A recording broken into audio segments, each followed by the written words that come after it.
Greetings and salutations, and welcome to Flintlocks and Fireballs, where a handful of mad actors will attempt to survive the turbulent waters of Dungeons and Dragons.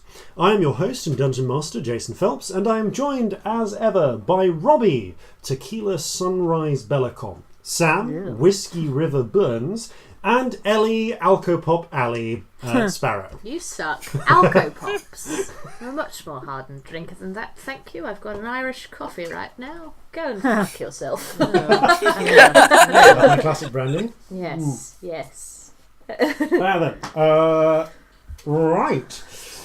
It is episode 20. Holy shit. Hello. Yeah, we've now been doing this for more than 4 months. Oh, you could now, if you wanted to, listeners, roll a d20 and decide on a random episode to listen to. Not that anyone would ever do that for any reason, but it would be fun. I have rolled 12. You have to listen to 12. Those are the rules. Which is, from memory, I think that's Shadows and Scaremongers. I got 14. I can't remember which one that was. 14. I rolled 5. I'm raising the gimp suit again. Wait. Yeah. 14 was... No, Forensics and Farsight was 13. 14 was the one where we had to... Oh, yeah, that was the one where we met Vera again.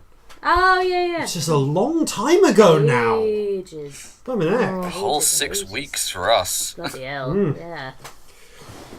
So, speaking of the passage of time, it's that special time again where we ask future us, what messages have you from the present? Hello, it's future Jason with messages from the present. First of all, a quick word from this episode's sponsor, Libris Arcana. Libris Arcana offers monthly or quarterly dice subscriptions. Head over to librisarcana.com and for less than $12 US, just under £9, you will receive a set of 7 premium dice and 3 randomly selected bonus dice every month to sate the will of the die-hungry beast below. This month's set is Glitter Bomb Blue, but there are a number of other sets in the back catalogue, such as the selection of confectionery-themed dice available. To learn a little bit more about how these sweet-toothed polyhedrals are produced, I'm going to hand you over to Gauthier Bonchance, the head die caster over at the sugary wing of the Libris Arcana Dice Factory. Hello! Welcome to the Sugar Shack. We have all the best dice here, sweet and sour. Pay no attention to the short technicolor people. They are not slaves at all. They love their jobs. No, you can't ask them about their working conditions. Moving onwards past the river of dice. Our first set of dice is the lovely pink bubblegum set. As you know, bubblegum has to be chewed to be enjoyed. So all of our bubblegum dice sets come pre-chewed by the Onkadonkas. Observe how one Onkadonka holds another's mouth open, so a third can thrust the hot pre-dice mix into their jaws for mastication. Only the best here at the Sugar Shack. Next up we have the Golden Caramel. It takes years of training to mix the sugar in the caramel whirlpool just right and get that lovely golden color. Too slow and it all gums up. Too fast and you risk losing an Onkadonka to the churning vortex. Look, there goes one now! Ha ha ha! To get just the right red for Lollipop Red, you need to harvest it from the reddest source we have. Now I know what you're thinking. Onkadonka blood, right? Of course not. Onkadonkas bleed peppermint. Trust me, I've tasted plenty. Instead, the Onkadonkas harvest the necessary red from the trampling Gronk beast, who sheds the red coloring from their hair when they buck. It is vital that none of the Onkadonkas are killed when trying to ride the bucking, trampling Gronk beast, or their filthy peppermint blood gets mixed up in the red coloring and ruins it. Then we have to start all over again. The sour candy dice are made from the tears of angry Onkadonkas. It is important that the Onkadonkas still have hope, however. If you crush that hope utterly, Onkadonka tears end up being bitter, and not the tasty sour we need for sour candy dice. That's why every now and again, one of them has to escape. Or at least seem to. And when that Onkadonka does escape, that's when they run into the Very Cherry Bomb testing grounds. We need to make sure each Very Cherry Bomb die packs that ultimate punch for your gaming experience. So we guarantee that each die has punched through at least one Onkadonka before it's shipped to you. Additionally, listen up for a spot from our friends over at Cheaper by the Dungeon during the break this episode. This week on Robbie Watch, Robbie is at the Wyvern Theatre in Swindon. Swindon, a Saxon name meaning Pig Hill, was disputed in its early history between the rival kingdoms of Wessex and Mercia, who both were apparently absolutely desperate for good pig country. The wyvern is a classic heraldic beast with a dragon's wings and head, a reptilian body, 2 legs, and a diamond or arrow-shaped tail. Within Dungeons & Dragons, it is considered a type of dragon, but lacks the draconic breath in exchange for a venomous barb at the end of its tail. It is also the heraldic beast of Wessex, which is most likely why the theatre in Swindon bears that crest. We will be guesting at a live show at the start of December. Our good friends over at Chaotic Adequate are doing a special live game at the Star of Kings pub in London, not far from King's Cross Station, on the 5th of December at 7 p.m, for an evening of improvised swords and sorcery, relentless mucking about, and intermittent howling. Ellie, Sam and myself will be there playing some guest characters. Robbie sadly has a show and cannot attend, along with fellow adventurers from the Rusty Quill podcast and Adventurers Wanted. So if you're in London, please do come on round. Tickets are really quite cheap. And now, back to you, past Jason, for what I'm sure will be a lighter note. Darkness. Darkness. Darkness. Anyway, that aside, Right. It's possible that after 20 episodes of this, I'm starting to run out of inspiration. I'm a bard, I'll give you a D6. Aww. If a few levels, that actually goes up to a D8. I know, I'm well excited. It's quite soon, I think. Yeah. Yeah. Yeah, is that actually a level 5 thing? It might be. Yeah, I think it's level 5. Oh, still, we are, but I think something like 120 XP away from leveling. Something ridiculous like that, yeah. Speak for yourself, I'm further. Oh. Nevertheless. Scamp's a slow learner. Oh. Yes, but when they do, it will be terrifying to behold. We're not quite in the 3rd edition days of linear fighters, geometric sorcerers, but there's still something to be said for it. All right then. So, with that in mind, I think it's time for us to start Flintlocks and Fireballs. Our land stands on the sabre's edge. Our cities are a powder keg. Brother chains brother, no one's free. A life on land is short, you'll see. So gather your muskets, gather your spears, we'll plunder the shores of Calcinea. No kraken, storm or spell we fear, so come and sail with us, my dear. Previously on Flintlocks and Fireballs. The party, after many adventures within the city of Crosswater, have finally gained the information they need on where to head next. After successfully dispatching the McDougal gang in a gunfight in a brewery, and delivering their leader, and indeed the rest of them, into the hands of the distinctive and downright horrifying sculptor. The party were given at last information as to the location of the Scarlet Wind, the pirate ship that Celestia has been tracking in an attempt to find the long-lost Leo. Having discovered that it was headed to none other than Werrick's Watch, a location familiar to Corzin for his own reasons, the party debated on whether to try and acquire or charter passage on a different ship headed out of Crosswater sooner, but eventually were able to persuade and fund Captain Brandy to speed up the repairs of the Charlie's Regret, enabling them to leave port a couple of days earlier. Nevertheless, it is just after midnight, technically, on the 2nd of falling leaves. The ship will not be ready. First flurries, isn't it? Sorry, first flurries, wrong month. That was like falling leaves. Was the It was previous falling month. leaves for ages, Yeah, that's yeah. why. The second That's of so first last flurries. month, man. The second of first flurries. It will be a good 2.5 days until, well, actually slightly longer, until the ship is seaworthy once again. They're expecting to head out in the evening of the 4th of first flurries. The three of you find yourselves leaving potentially leaving, it's up to you, you could try and stay if you want, the rented townhouse at which Uncle V, Captain Brandy, and the various hostages due to be ransomed are staying. It is late. Do you have anything you want to do before retiring for the evening? Nope.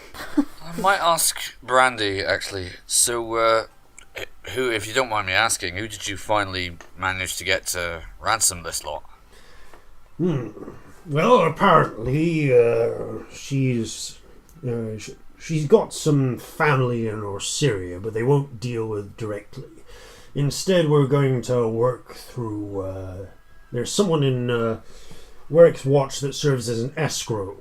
Someone who's willing to take care of the payment and then see them successfully, and safely moved on to where they need to go in Syria.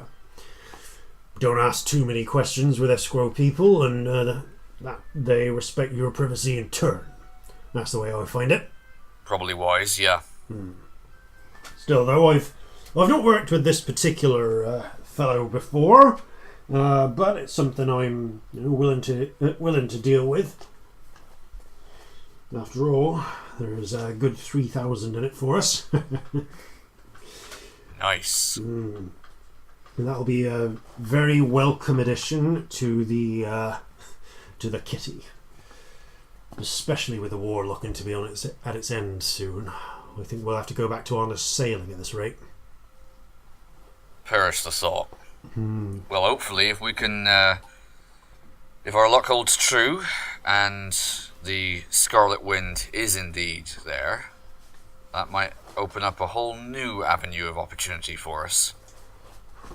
Maybe, but it's not one I'll be captaining. I suppose it'll be finally time to give Vig a promotion.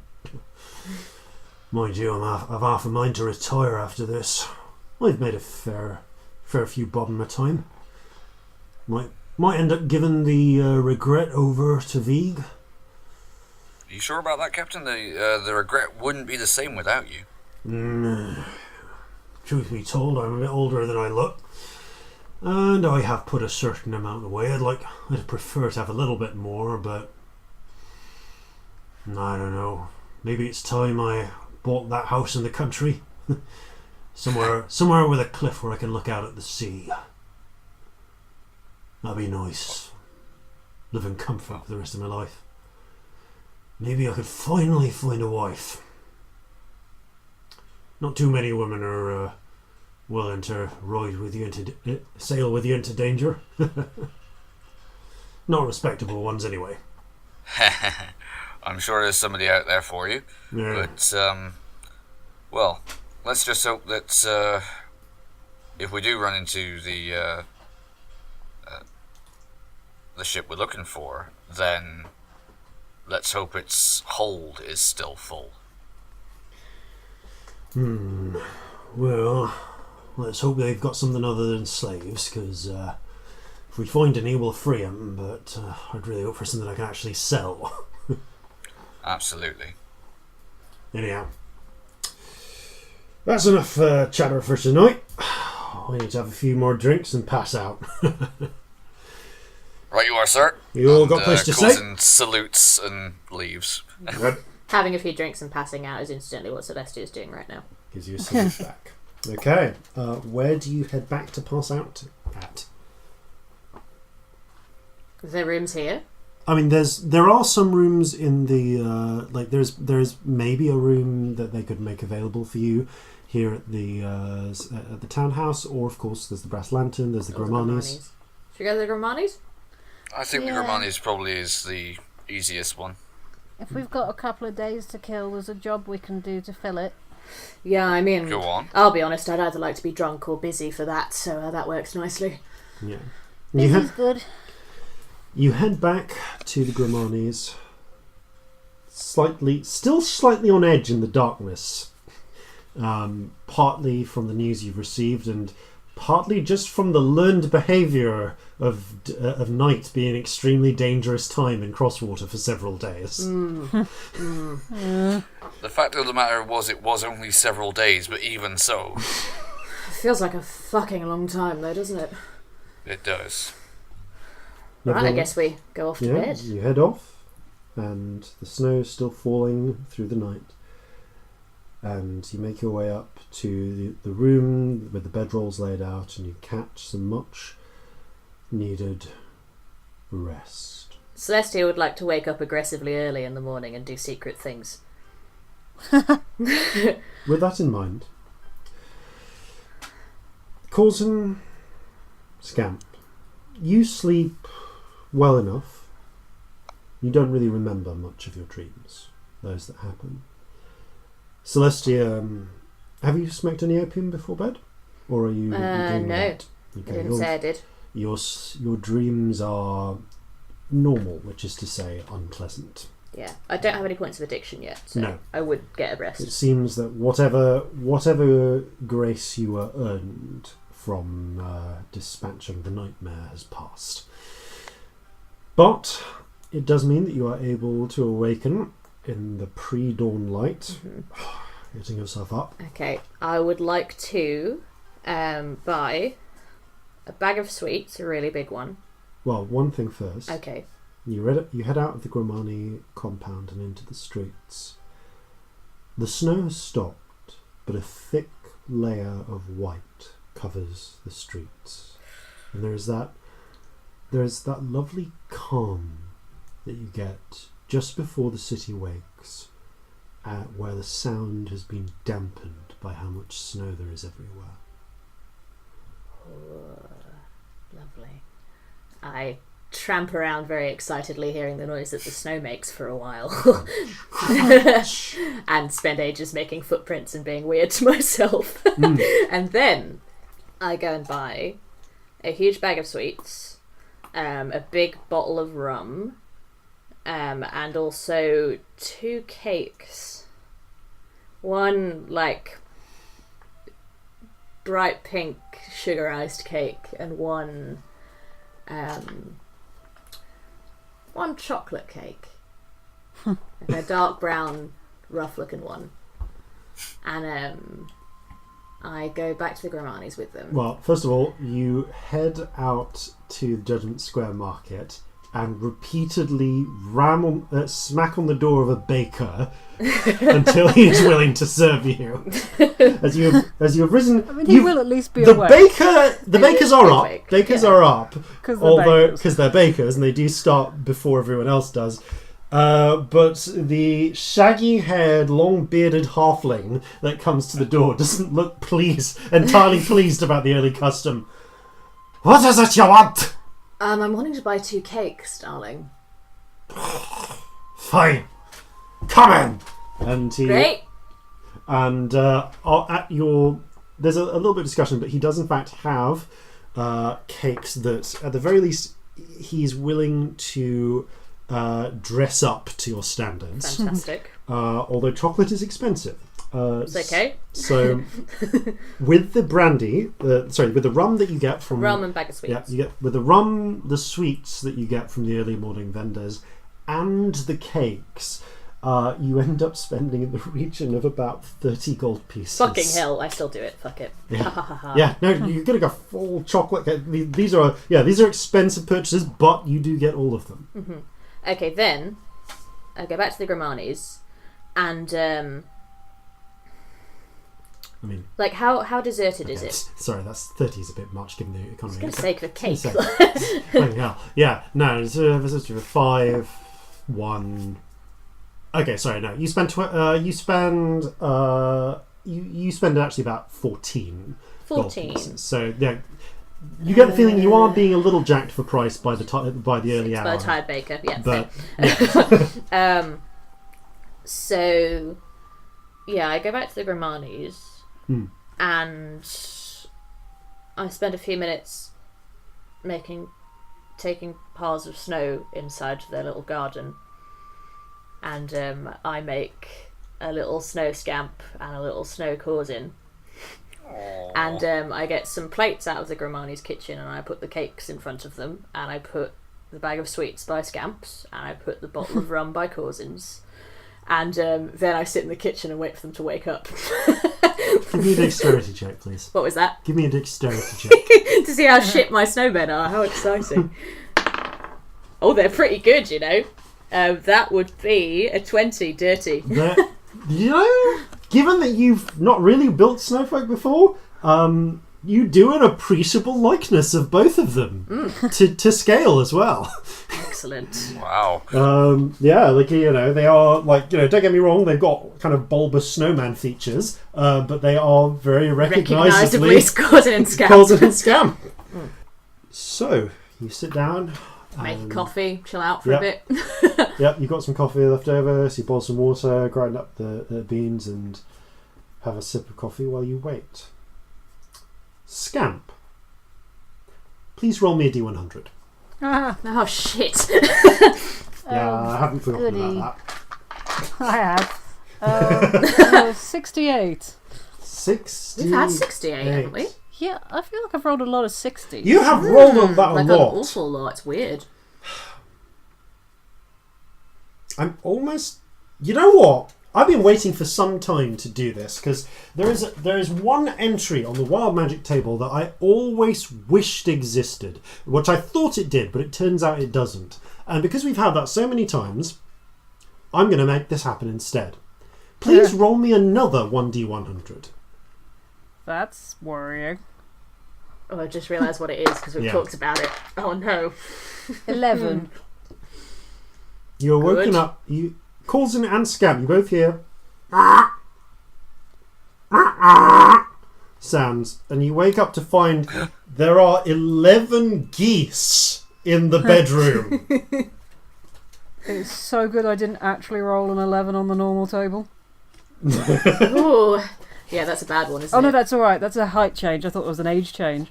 It's a permanent height change. That could be fun. Actually. Yeah, but no. Oh, well. There are... Geese. I'm glad you didn't roll above, say, a 30 on that check, though, because 1d100 geese. That's a lot of geese. They seem to be they're surprisingly geese. calm, given the situation. But yeah, Did I hear this? no. Ooh, Probably give not me a from perception downstairs. check. I mean, my perception's terrible, so I imagine Are not. we in the same room? You are in the same room. Maybe I do actually. That's an 18. Okay, I turn around. You just hear. To get my rifle out and go upstairs. Not my rifle. I'm going to get my flintlock out and go upstairs. Like, fuck. I made some geese. Open the door. What the fuck? I made some geese. Apparently, Scamp made some geese. What? What the fuck? Scamp, why did you make geese? Did you do this on purpose? I mean, The geese are becoming agitated by the raised voices. I mean, do the Grimanis Alright, want some alright. geese? Like, is this a thing that's useful? Okay, Corzin sort of rubs his eyes like, alright, okay. I'm going Puts to his- attempt to pat a geese on the head. A goose on the head. Give me an animal handling check, please. This will go well. You can see ooh. up in the up in the corner of the room, like clinging to the top of the window pane, slightly freaked out, is your monkey. It's all right, Jeffrey. It's okay. We've named the monkey Jeffrey. When did It's a this lovely happen? name. Jeffrey the monkey That it was a is. 16 for animal handling. You pat the goose gently on the head. In a very un-goose-like fashion, it does not immediately attack you. Should I shoot them? Like, what do we do in this situation? No. I Goose mean, for dinner? It might just vanish. Sometimes things just vanish. Should we just close the door and leave them and see what happens? Oh That's no, a no, terrible you can't idea. do that. There'll be crap all over the place before too long. There is already some crap all over the place. We should get the geese out of here. Yeah, we got to Okay. get these outside at least. I mean, Well- Jesus, that thing could pick my eyes out. Alright, well, leave the geese for a minute. Okay, come downstairs. We'll sort the geese out in a sec. Promise. You awkwardly sidle out of the room and Jeffrey leaps down onto your shoulder, Scamp, as you close the door behind, sealing the 11 geese in the room. As you're going, Corzin just mutters, "Regent, damn it, why geese?" Oh god, they're probably, like, nearly as big as you, aren't they? Yes, Terrifying to wake he up just to. said they could peck his eyes out. We'll sort the geese out in, 5 minutes. Come here. I take them out to the garden, and I say, so, the fairies were very, very angry that neither of you got a proper birthday. So I tried to stop them, but they've done something about it. Naughty, horrible fairies. And I gesture to the snowmen and the cakes and shit. Do I even need to roll an insight check? I don't think you do. I don't think I'm being deceptive properly. Let's be honest. I'm not rolling a deception check. Okay, right. Corzin looks around at the spread in front of him, and he looks back at Celestia and just very earnestly says, "You did this." It was No, the the fairies, fairies did it. Obviously. Don't be silly. You should listen better. No, come on now. Take credit where it's due. You did this, and you didn't have to, and thank you. Are you getting emotional down there, Corzin? Are you having feelings? Did I make you have feelings? You make me have a lot of feelings. But, no, honestly, you did this and you didn't have to. Thank you. Well, I realised that neither of you had proper birthdays, and I quite like the both of you, so Corzin, yours was on the 15th, but we didn't celebrate it, so this is your pseudo-birthday for this year. Scamp, would you like this to be your birthday forever because you said you didn't have one? What day is it? Second or first flurries? No. You can pick a different one if you'd like. Yes. When would you And like it then to I be? get 2 in a row. Okay. Tomorrow. Do I get more presents if it's tomorrow? If you're very, very nice today, perhaps. Maybe I'll think about it. Okay, well, Maybe you can I'll have your have that. birthday from the fairies today, and then maybe it could be your other birthday tomorrow. That can be all the other ones that I missed. Yes, that only seems fair that you get 2, because you missed a lot. Probably. Makes sense, I suppose. I sort of squeeze them both by the shoulders for a second, just go, happy birthday, the pair of you. Thank you. Thank you. And, Corzin beckons to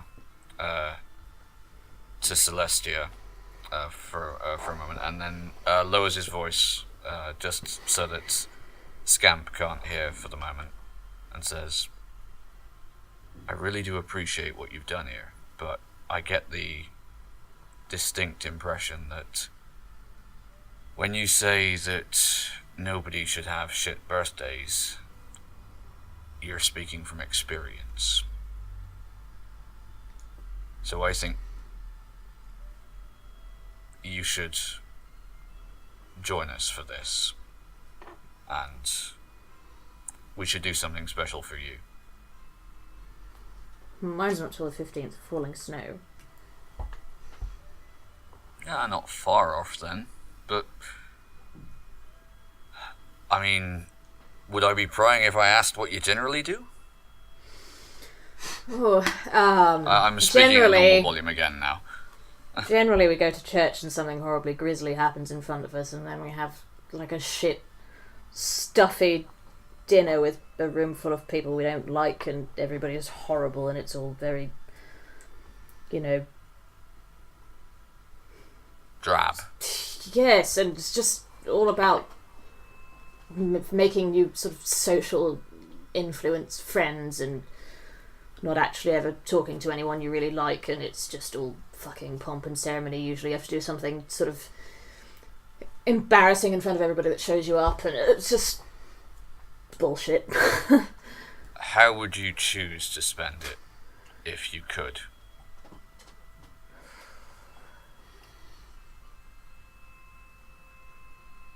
Probably. Is that the first time someone's asked you that? Yeah. Well, a question I think that deserves an answer. Have a think. Scamp has eaten the whole cake. Already? Fucking hell. Scamp, make a constitution save. Oh God! Natural 20. Oh wow! You keep it all down. Actually, compared to some of the sugar gluts you've had lately, this has gone really well. Celestia thinks for a moment and then says, honestly, this isn't a wildly dramatic answer coming from me, but I'd probably just get a bit drunk with people I like and eat too much. Then, talk to people I'm bothered about. Well, if that hasn't happened yet, then hopefully we can go some way into making that happen. Maybe some songs at some point. Yeah, you're good at that. Thanks. Scamp is now eyeing up the other cake. Actually, I'm going to roll a perception check to see if Corzin notices this. Natural 20, and he goes, and you can keep your hands off that. You'll get a slice later. Have you eaten all of that already? No. I'm Was it the imagining fairy? just There's a bits around ring their of mouth. cake all around Scamp's mouth. Now be honest here, did the fairies take your cake? Because I shall be having words. The fairies definitely took my cake. Fairies! Get over here, I've got to talk to you. They're not listening, they fucked off, I'm sorry. I told them not to eat your cake, but they didn't the listen. fairies are not listening. Oh shit! Oh, No! I don't know how to cope with that.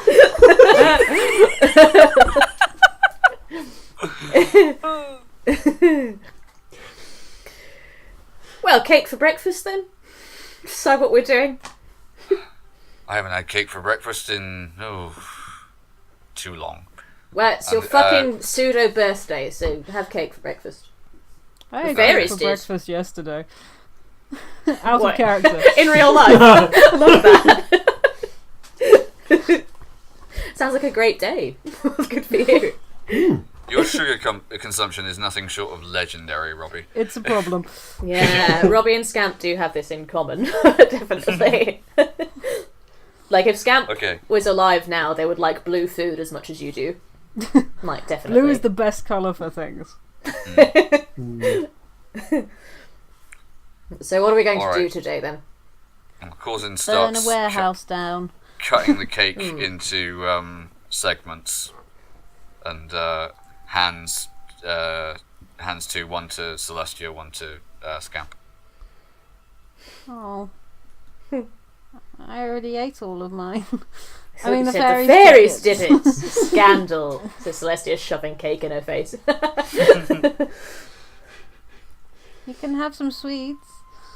Nah, you can eat those. That's all right. You enjoy. Hopefully they'll last you, half a day or whatever. Corzin is going to spend a brief moment standing next to his snow-made counterpart and attempting to mimic the pose. Give me a performance check. What kind of... What is he doing with his arms? I don't even... Okay, He's being you do that gesture all the time. Is it accurate with the height, or has she made it slightly too short or slightly too tall? With that dirty 20, it's actually very accurate. Shame. It would be so funny if it was taller. Corzin has just rolled his first performance check of the campaign. Wait! And 20 it is a episodes 3. in. A 3! Yes. Corzin is trying to mimic the pose, but although this snowman is impeccably made, it's doing a pose that doesn't really come naturally to the halfling body. Like, the arms are in slightly weird positions, and Yeah. I'm imagining it sort of has this slightly kind of I'm a big superhero kind of pose, and Corzin's sort of doing like he doesn't know where to put his fists. Like, is it above his hips? Is it below? Is it like one slightly forward, one slightly back? They're kind of bowed weirdly. Celestia looks at him and goes, "Good God, which one's the snow Corzin? I can't tell." It's all right. Get it out. And he takes his hat and puts it on top of the snow Corzin for a moment. Well, No. it's really cute.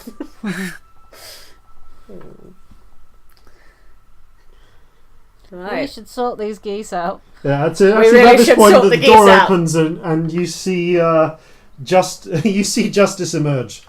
Good morning. It's good to see you all. Good to see you too. Why is your room full of geese? I wish I knew. Yeah, we don't really have a good excuse for that. Are they Justice, still there? would you like some cake? Cake for breakfast. It's Would you everybody's like 11 birthdays. geese? I suppose yes to the first one and maybe yes to the second one. I could shoot them all for you if you'd like. It's fine. I've butchered animals before. Okay, we can take them My outside geese. if you want. Do you want to keep the geese? You can't keep 11 geese. Well, we could take him to market and sell them.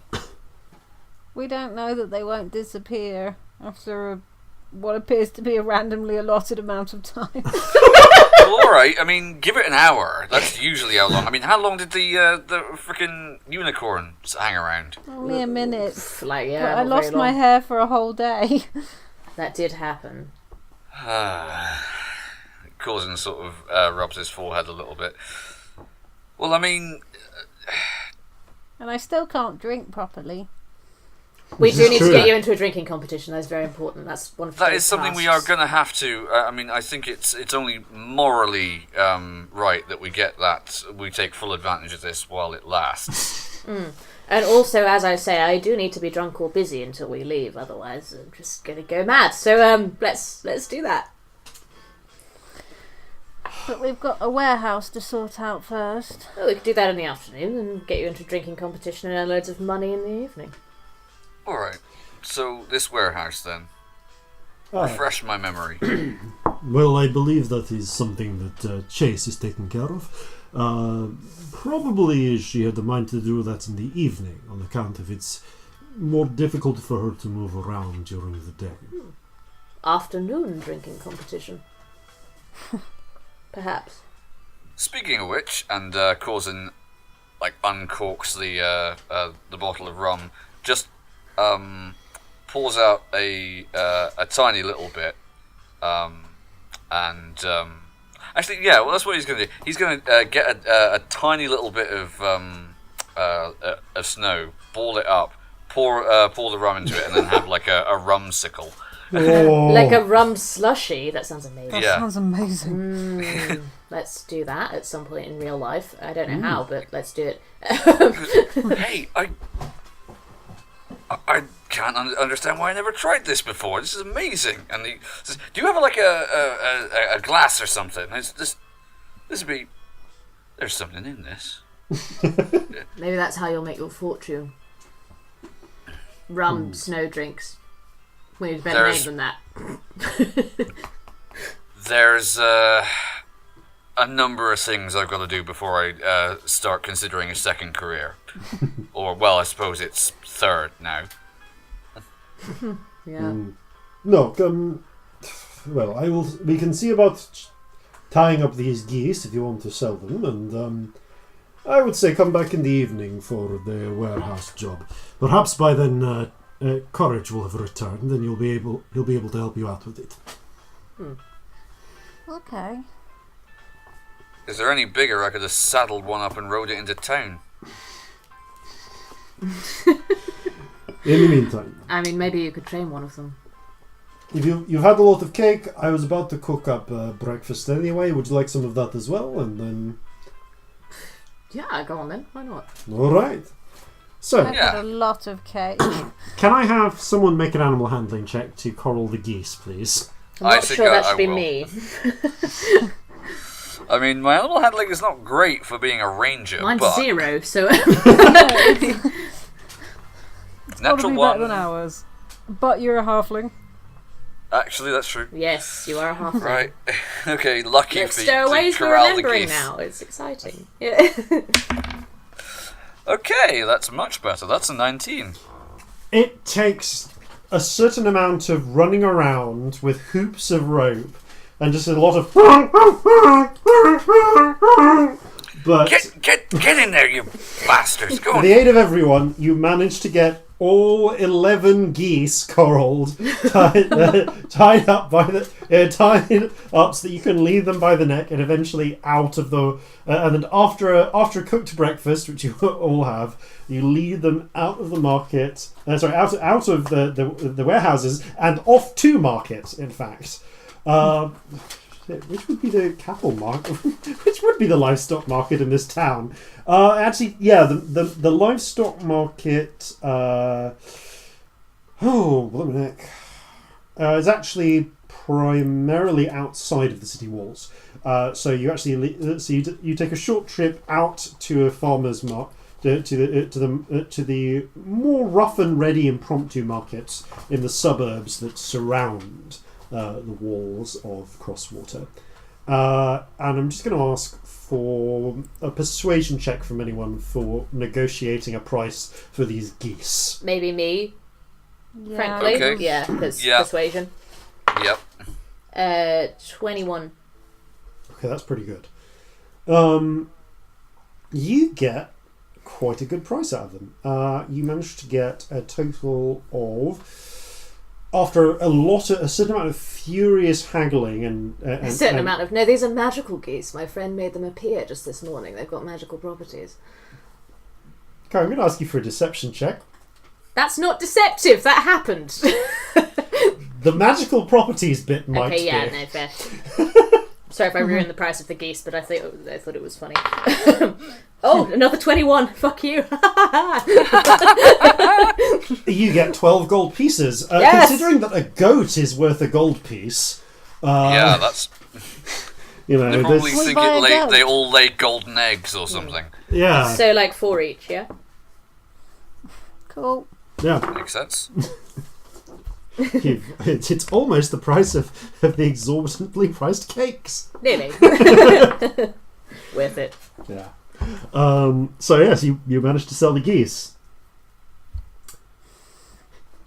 I wanted to Months go shopping. Late. Actually, no. Sorry. Oh dear. 3 days later. All right then. So, all right, bring in that herd of geese. We might as well start the slaughtering. Oh, okay, Arnold. He's coming in here. Right, lay its neck out there. Right. So we've got the right. Get your cleaver now. You want to keep holding the goose down, and then we can just do this with a single chop. And if you chop, oh boy, the reason! Ah, what the bloody blazes! Is that gold? They're bleeding gold! Yes! Love it. Meanwhile, back in the second of first flurries, Love it. you step Love away. it so much. You step away, clapping your hands. Told you I didn't need a deception check. Just Satisfied saying. with your sale of 11 magical geese. I needed to buy stuff in the university. What was that? I just remember. You were I looking wanted for... Yeah. books to Okay. copy into my book. So If I yeah, can read them. and with that in mind, you do head over towards towards the university district. It's earlier in the morning, and there are a number of students wandering building to building, attending different lectures, heading towards the library. How do you approach trying to purchase some textbooks from them, or however it might be? Is there like a shop? Like some unis have a shop where you buy books from. Is that not? Make an investigation check. Oh dear. Ooh, 16. Okay. Yes, there is actually a small bookshop attached to the university library, where it seems that they do. The university printing press does actually produce entry-level textbooks for new students. They're on quite a wide variety of subjects, but this is a teaching university which does have a large magical syllabus attached to it. So as you enter the bookshop, there is a human man. He seems to be. He's wearing a simple white shirt, grey vest, and has quite weirdly oil-slicked black hair, like he's trying to pomade it. Yeah. And you can actually smell pomade from the other side of the room. Like slightly greasy smell. Yeah. Yeah. Yuck. Yeah, it's just this awfully heavily pomaded black hair. But he seems, judging from the slight swagger to the way he's shifting his head around, you get the feeling either he's convinced this is a great look for him, or he's just bought the pomade and is trying it out. Okay. Hello, I would like to buy a magic, please. He peers down at the dwarf in front of him. You would like to? You're looking for magical textbooks? I want to write the spells in my book and then cast them whenever I want. He seems a little confused by this. Are you a student of this university? Yes. Very well. It's a little bit late into the year. I would have thought it. Wait a minute. Which classes are you enrolled in? Magic ones. Make a deception check with disadvantage. Oh dear. Celestia unfortunately knows no way of helping you. Oh no, that's a 9. He folds his arms. So you are here for the magic classes? No, just books. I regret to say that we do only sell books to accredited students here. Do you have perhaps your papers? So I can check which classes you are here for. No. Well then, unless you can produce some papers, I cannot sell you any books, good Sir Dwarf. Is there anywhere else that sells books? I mean, there are bookshops, but if you're looking for magical textbooks, then no. Unless short of finding someone who has a second-hand version. I would say this is the best place if you're looking for textbooks on magical lore. But again, we are only selling to accredited students. Okay. If I could buy books, what would the book be that I would want? Make a persuasion check. Oh, come on! 7. Oh, shit. Those two are going away. They've rolled 2s and 3s. I'm afraid I really could not help you with that. He's looking Okay. He's looking very suspiciously at you. Goodbye! Yeah. Goodbye. That I'm didn't assuming work. we were waiting just outside the door. Yeah.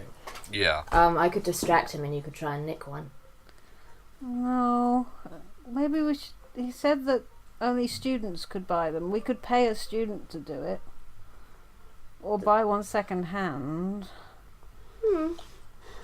Did we know anyone who would have one that they're willing to part with? And we only know one person at this university, and she never wants to see us again, so... Well, There hang must be on. students around. There are actually a number of students all over the place. Do any of them look poor? Make an insight check. Insights. 12. I mean, all of them look reasonably well off. You are aware that, it does cost quite a lot of money to go to university. Right, fuck it. Hang on, wait a sec. Wait. Didn't Butty say that he knew somebody at the university? True, but I have a considerably quicker way we could do this. What had you in mind? I go up to a student who is on their own. Okay, you find a random student. I cast Charm Person. Oh. Okay, so they blink, and it's a blonde-haired human. Wisdom save. Human woman. Yes. Can I help you? Do I know if it's worked or not? They seem a little. They smile upon seeing you. They could just be genial. Hello, darling.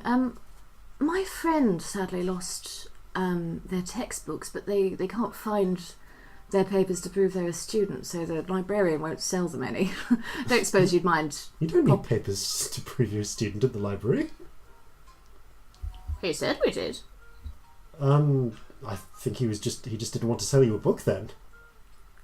What a silly man. Well, clearly he's taken a disliking to my friend. Would you mind? You're not supposed to sell. If they're a student, there are registration papers, but really by now, most of the library booksellers just know people by sight. That must have been some sort of ridiculous mix-up then, mustn't it? Oh yes, obviously. Yeah. Would you mind buying a couple of spell books for them if we give you money? Okay, yeah, Just because sure. they really do need to get their studying done, and mix up obviously. Spellbook. Oh, they're on the magical courses, are they? Yes, they are. Oh, okay. I'm actually studying for the priesthood myself. Oh, right. But I'd be happy to if you do. You know what the spellbooks they need are? Scamp. The ones that have spells that I can cast without, as much as you like. Arcana I don't check know what for it's her. called. It's not really my field of study, but I suppose I could ask. Any particular vibe of spell you fancy, my darling? I don't know any spells. Ones that don't cost you a lot to cast, sort of simple ones. Well, these ones you should be able to do as much as you like, but only because you do them from a book. Okay. Would Corzin know what the technical term for that Would is? Celestia actually, in all check. seriousness? Yeah, Because Celestia does Celestia do magic. Either of you can like make she an Arcana might. check here. Oh, no. 5. 17. Okay, Corzin, you've heard ship's majors talking before to each other, because on the time I think that Charlie's Regret is possibly the first ship you've actually served as an officer on. But you've certainly overheard officers talking in the officers' mess, and you have worked on ships that have had ship's majors before. There's a specific type of spell known as a ritual spell, which is designed to be cast over a long time to conserve energy, rather than being quickly cast. It seems like you'd probably be looking for some sort of ritual spell book or something like that. Alright. It would probably be something of a ritual nature, wouldn't it? This is not my particular area of expertise, but That's I the am word given we to were understand. both thinking of, wasn't it? Scamp. Yes. Yeah. Ritual. Okay, well, I can certainly go and ask. Yeah, if we give you a few gold pieces, Okay, these things can be pretty expensive, but I'll see. I've got lots of money. Okay. Well, I'll certainly How go and many ask. gold do you think you'd need? Well, I don't know. I usually buy books for on theology and investigative philosophy, but... Oh, right. Give her 50 and ask for change. Yeah, maybe do that, darling. Okay. Thanks for your help. Such an annoying mix-up. Oh, no, not a problem. I'll just pop in there and do that for you. Do excuse me a moment. And you see her wander in, and you hear a short conversation. I was turning to the other two and go, this could go very badly, so be prepared to run. Good morning. What is it all after? I was wondering if I could pick up... I think it's the introductory ritual spells. It's for a student on the magical course. You're looking for Krasinski's introductory rituals. Give me a moment, I'll see what we've got. And you hear a certain amount of faffing around as they're attempting to acquire. As the bookseller is reaching through different shelves. Let me see. No, okay, we've already sold through most of those. Really, they should have come in the start of the academic year, but let us see what we have in stock. Yes. Kaczynski's introductory spells for ritual casting. Yes, yeah, we are going, so that's would be on that standard price list, and if I consider this, 1 moment. Jason is frantically leafing through the DM guide. That's what's happening. Jason is. I have a list of ritual spells, if that is helpful. Jason is trying to find the ritual spell, the ritual spell list on his phone, and it does not. And really, apparently, someone just hates the idea of it working on my phone. So. Okay, so I think I have all of the ritual spells for wizards specifically here. At some point, I'll send the entire list over that I've got. Yeah, I've got a list. I'm just quickly making sure which ones aren't wizard ones. After a few moments of searching, the bookseller returns with the book. Yes, here we go. Zorian's Kaczynski's introductory rituals for. Let us see. I'm afraid that 50 crowns is not quite going to cut this one, but I can make this available to you. Do you know if they have a signed script for a military bursary? No, I don't think they are on a military bursary. Then I'm afraid I shall have to charge the full price of 200 gold crowns. Shit. Right, well, I'll go get the rest of the money if you don't mind waiting. That is no problem. And the lady returns a few seconds later. Oh, hello. Looks like it's 50 isn't quite enough. It's 200 for the full text. What? Ouch. Yeah. I mean, we do still have that jewellery to sell. I suppose. Got about 150 each in jewellery, I think it was. That's a lot. I mean, it's your money, Scamp. I'm not going to stop you, but... Jeez. Do we know what's in the book? I can go ask. And indeed, she pops back in. They're going to get super suspicious. Sorry. Can you do you know what the contents are of this? If I just check the. Yes. So according to the index, this contains full instructions for the basic spell for alarming an area. Yes, useful early observation practice. There's one for detecting the presence or absence of magical forces. There is one for attempting to identify the some of the magical auras around an object and attempting to discern what they do. There's one here for. Weirdly enough, this appears to be writing prank messages of some sort. And there's one for carrying heavy loads. It certainly appears to be quite an in-depth book. I do notice. Yes, there's quite a markup on this. Apparently, it's part of. There's a certain amount that goes into royalties and tax and such. But and of course, it does contain a small amount of useful components for aiding with the casting of the spells. Although they does say for one of those you need to find your own focus, apparently for the identification spell. But yes, that's what it contains. Thank you. She comes out and relays this information to you. Oh, I So, can yes. do one of those. Sounds like it's very useful stuff, though. There I mean, if you're do sure appear you to can, be you 5 can. rituals in there. I mean, darling, I can lend you money until after we sell the jewellery if you want. Well, I've got enough. It's up to you then. I don't need one of them. I can't just tear that out and pay less, can we? No, I don't Probably think how this not. works. No.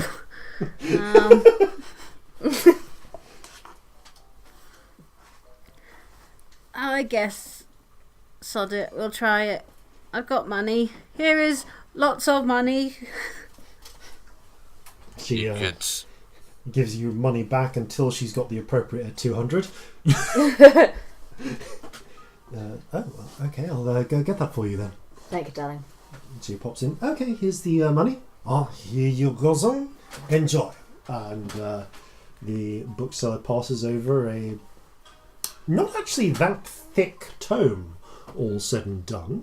It is very nicely bound, but when she eventually passes it to you, you can see that it is quite densely filled, mostly with writing, but also with a number of with quite a large amount of diagrams as well.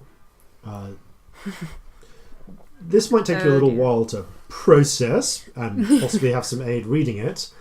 But you know, there are. If you want to take a short rest at some point to skim over it and get a feeling of what you're going to need for a lot of this will help. It does also come with a small box attached to the bottom of it, with a few curious objects included. You can see there appears to be a small silver bell attached to a long coil of wire, of some sort of silvery metal. You don't know whether it's silver or perhaps one of those other metals that Wisdom has mentioned previously. There is also okay, that doesn't require one. There is also a small pot of ink, and it is a very small pot, containing what appears to be just ordinary black ink, but you do notice that there is a label attached, which mentions which says that, on the front, Staunton's prismatic ink. Warning: do not drink high lead content. There is also a small little bamboo tube, and uncocking the top of it, you can see there appears to be a bead of mercury inside, which you are easily able to flop out onto your hand and then scoot back into the tube. Right. Is it This going looks to cost fun. me more to put the spells in my colouring book, or is this... No. That's the... This accounts for the cost of inscribing. Fantastic. I guess that's the ink, isn't it? No, rather like, you know, the because you have these in a neatly laid out textbook, although it does take some time for you to translate this through into your own idiosyncratic way. This is essentially a ritual instruction book, so Fantastic. you don't need to spend. Normally, the money that you'd spend is on experimenting, but because it's all neatly laid out, that's not an expense you have to make. Rather, you just spent a lot of money on buying the textbook. Yes, I did. Yes, tell me when you take a short rest to start skimming that as well, please. Okay. Hey, Scamp, if you don't need one of the things in there, you could always tear it out and give it to Wisdom as a present. It's not a bad I mean, idea, actually. if I finish using the book, I could give her the whole book when I'm done with it. Well, don't you need it in order to follow the instructions? Or, No, I'm going to put them in my book. Oh, right. Wait, yeah. my colouring book. Yeah, I suppose she could probably use that. Probably. I don't know. I mean, if you want to look through it now, we're not busy. Probably a bit early for a drinking competition. Presumably, if people do buy these things second-hand, then there is a time when its usefulness will be at an end. Maybe. I don't know. I suppose if you give it to Wisdom, though, she could read it, and then when she's done with Yes. it, she could sell it and then use the money for university. That's a good idea. Double useful. Indeed, looking at the spine, it does say Kaczynski's Introductory Ritual Magic, 4th edition. Not 5th. There's something weird. There's all this weird shit about residuum in here. You're not. No. You've never heard of this stuff? What? No. So yes, if you want to spend a bit of time just sitting by the fountain or Probably not near the student who might have a spell running out on them. Yeah, we should probably leave. We've got an hour of that. It's probably been like 10 yes, minutes. okay, so you probably go. you head back out onto Grenville Square. Where would you like to stop off to make? Should we find a pub? Then you can look for a drinking competition. I can have a bit of a read. Yeah. Or I was thinking even I could go and sell some jewellery while you're doing that. Yes. I could sell all the jewellery, then we could all have money. Good idea. Probably don't have a lot now, do you? So. No, I have silvers. Okay, well, Lots of I'll them, go and sell the jewellery. Maybe Corzin, you find a drinking competition. You seem like the type. Corzin kind of looks at you like, no, you're fair enough. Did I bring Jeffrey with me, or have I left Jeffrey at the house? You tell me. I feel like I probably left Jeffrey at the house, but the reaction I got from the man in the shop makes me think maybe I had a monkey on my shoulder. If you have, then Jeffrey has up to this point been fairly well behaved. Although, yes, sod it, he's here. It says something about the effectiveness of the charm spell that the students who bought the book didn't really Fucking good right that charm much. spell. But yeah, Jeffrey keeps trying to pinch the book from you. No, Jeffrey. He instead reaches into the pocket where you have where you keep your nuts and is just scooping them out and crunching on them. It's really cute. I'm going to go through the pet food really quickly. It's going to be a fat monkey. You do at least according to Al-Sadim have 2 months of food. Yeah. You have 2 months of food because you don't know whether parrot food would be appropriate for Jeffrey or not. He eats nuts like you eat sweets. Right, so I'm going to go sell some jewellery Okay, so while they're reading. So you're heading off to sell jewellery. Scamp and Corzin, you go looking for a pub. I assume we find a pub first so that I know where they are. Oh, that's That true. would be Give me an investigation check, please. Anyone? Or Anyone. should I do it? You do it. Can I Actually, do yeah, it your with advantage investigation if is... they help? Yeah, sure. Cool. Yeah, we're all This is looking for marginally pubs. Natural better. 20. Oh, We find yes. the best pub. Such a good pub. I mean, whether you find the best pub is a different question. But you do find a pub where apparently they do daytime drinking contests. Yes. Wandering your way down towards Spinner's End, you actually find your way to the Broken Barrel in the early morning. It's a classic sort of workman's pub, simple, quite simple furniture, hard wearing, easy to sweep floors. The signs of repair. The signs are they don't have glass windows here, Listeners, it's number 13 on your map of Yes. Crosswater if you happen to be looking at it. Yes, and it's the but rather solid wooden shutters that can easily be flipped open for people to be thrown in, out from, or at least the latch is easily repaired. I was just going to say, does it have shutters on the doors, sort of like saloon style? Yep. Yes. I love those. There are actually. There's a few folk gathered around inside the Broken Barrel, and there's a certain amount of just general bric-a-brac nailed to the wall. So just like old ship's models, horseshoes, a set of bagpipes for some reason. Like it's a lot of weird little paintings. That general pub clutter that you get in pubs. Weirdly, I know exactly what you mean. Like, Yeah. Is that a thing in other countries, stowaways? Tell us. Or is that just weird English pubs that do that? Yeah, definitely. Imagine that, like, there got to be like sports bars that have a load of sports paraphernalia in it, right?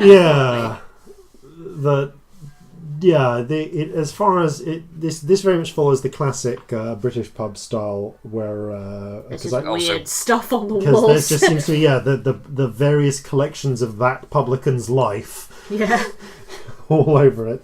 Yeah, it's going to be varying amounts of brass upholstery and farm working tools. As you enter the pub, you do actually see, and you can see that there are actually a large cluster of people around two individuals, both of them one quite burly, strong-armed, bearded sailor type, and one quite rather fat woman who also has quite strong muscles, but they're cloaked underneath layers of fatty tissue, and both of them you can see are working their way throrough pints, one racing after the other. Apparently, you have found the one pub that does the daytime drinking contests. Yes. But these... In fact, roll me an insight check. Okay. 6. That's an 11. 9. There's something kind of familiar looking. Actually, the only person who would be able to roll an insight check on this one is Celestia.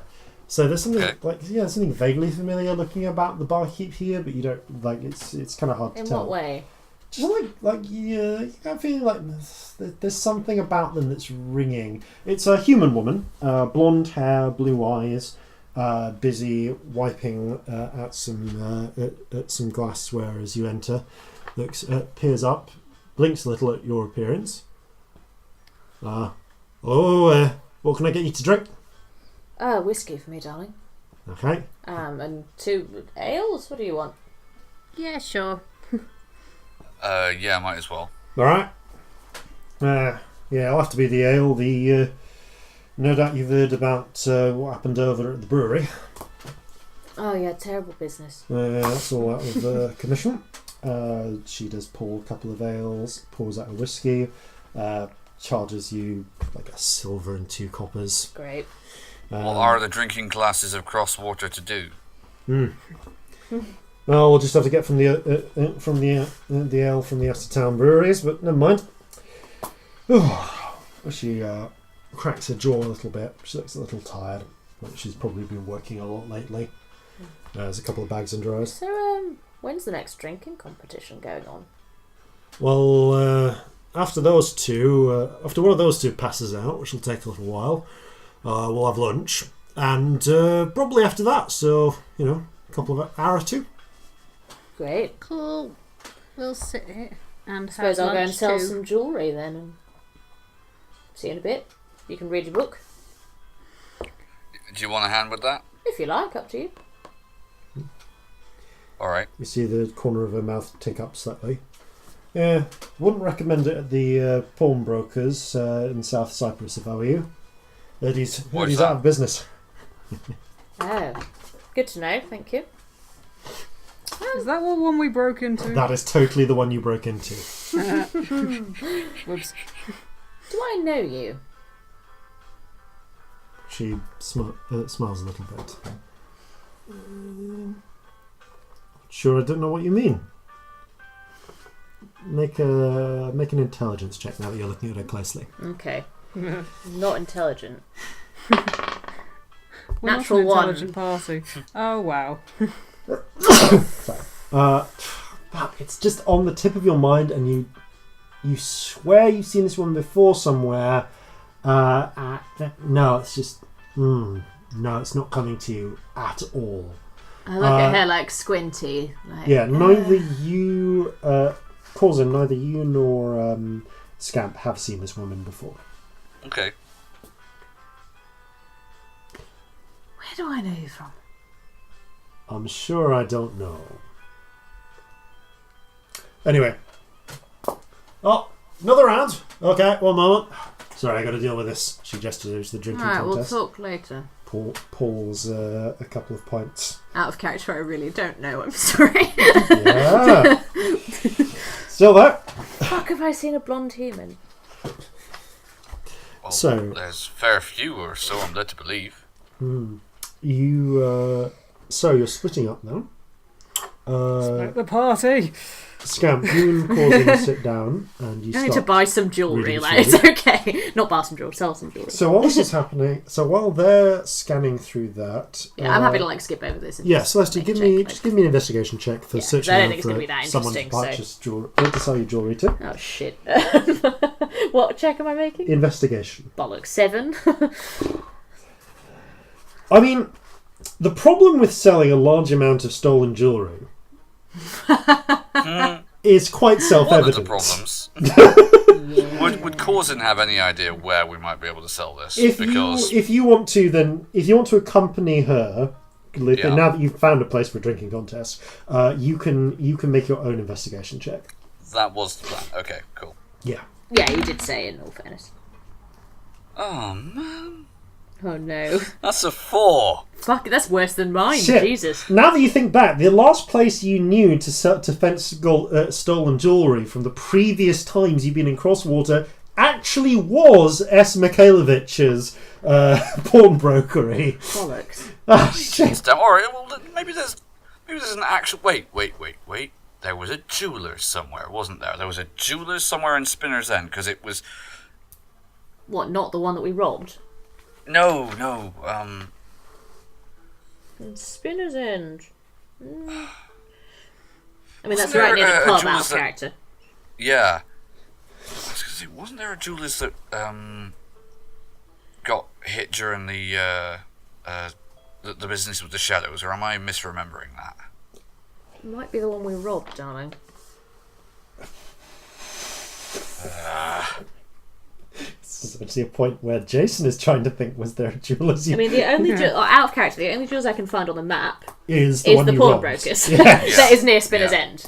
It Because might that's be number worth us 22. holding on to the stuff, because actually stolen jewellery, probably not the best idea to try and sell it like I the said- next day. I say to Corzin, maybe we should hang on to this for a bit. Just, in case. Well, fair enough. I suppose it's raw bargaining chips, if nothing else. Yeah, we can always, sell it when we go to Needmere.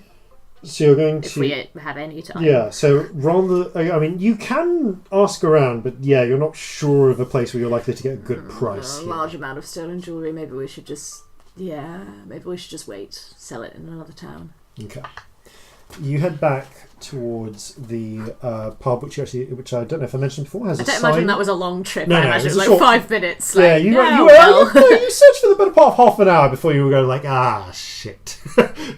And then come back just on the off chance you could find another one that looked likely, but you just maybe not.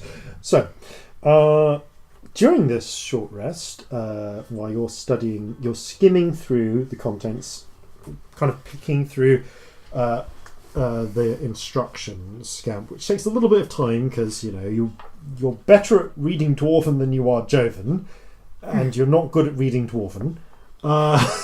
But the diagrams do make a lot more sense to you.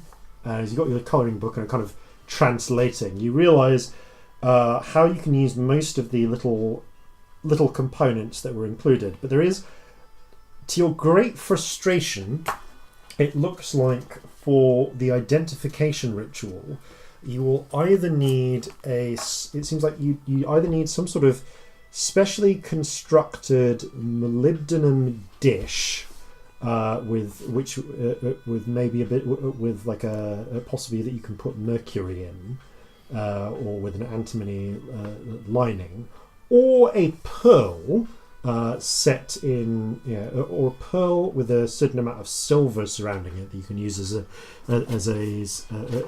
a counteracting element. Is there any of the jewellery that fits that description? There is actually a piece of jewellery. There is actually a black pearl brooch with silver fastening. That it's worth. Basically, you can take that out of the jewellery or reduce the total value of the jewellery by 100 gold pieces. Because it's one of the best. It's one of the nicest pieces. No, fair enough. So when we sell it, remember that you get 50, I guess. I'll take it. I've got it in my inventory, so I'll just take it down to awesome. Cool. Perfect. So, 50 gold's worth of jewellery. So yes, taking out the black pearl, this tiny black pearl in a silver setting, you figure that by the time when you finally translated all of these over, you'll be able to use that as the focus for your identification ritual. I'm really glad you didn't sell the jewellery. Yeah. Yeah.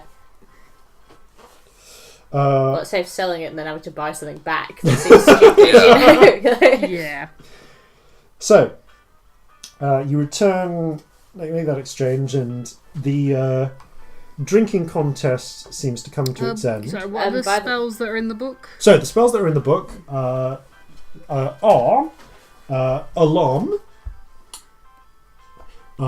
Detect Magic, although you already have that, Identify, Illusory Script, and the illusory script, the lead-based prismatic ink that's included. There is enough for what there is one dose of the ink that's already included as part of it. You'll need to buy more ink for additional castings, but you do have the ink. There's enough ink to cast it once, and Tensor's floating disc. What the fuck is that? When exactly what it sounds like. Yeah, when Scamp casts it, you'll find out. Awesome. I look forward to it. I'm going to spend the whole time while Scamp's looking in their book, looking at this barmaid, trying to work out where I've seen her. Natural one. It's just not coming. It's just if you, as Ellie, can remember, Celestia can remember, but no idea where we saw a blonde human. Yeah. It's not Courage's girlfriend, is it? There it is! Then it comes to you. Fuck. You're staring at her for about 10 minutes before you get... There we go. Ah. When I buy my next drink, I go, have a good night the other night, did we? She raises an eyebrow. Pouring you the whiskey. Could say that, certainly. Glad to hear it. Looks through you haven't done. Well, seems that Pavel there has passed out, and you can see that the muscly man has indeed fallen face first down, is now being dragged away. When I've been drinking my beer, has it had any effect on me? Can I tell if this is still working? It does in fact seem to still be working. You need to pee badly, but apart from that, no, there's no. I will effect do of that alcohol. while they're awake. Yeah. Sure, you can pee on a short rest. Yeah. I think that's allowed. Yeah. It seems that the large woman who was competing against him after scraping up her winnings is done for the day, but there is a small... but you do hear some footsteps coming from above. Looks like the contender's about ready.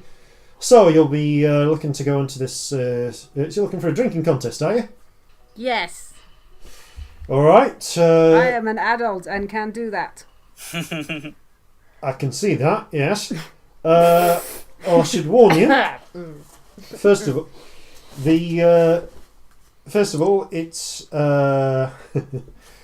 it's a 2 gold crown surcharge for the alcohol that we're going through, especially as I can see you're a dwarf. I can pay that. Okay. And then it's quite the one who's going next is quite a fancy customer. They like to bet high. So the stake for this one, 20 gold crowns. I can I stake a can bit of just that. do that. Okay. I don't mind helping I'm you in for out that. if you want.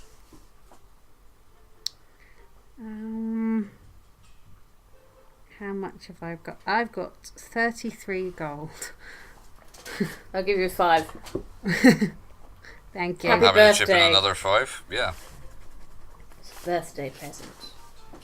Okay.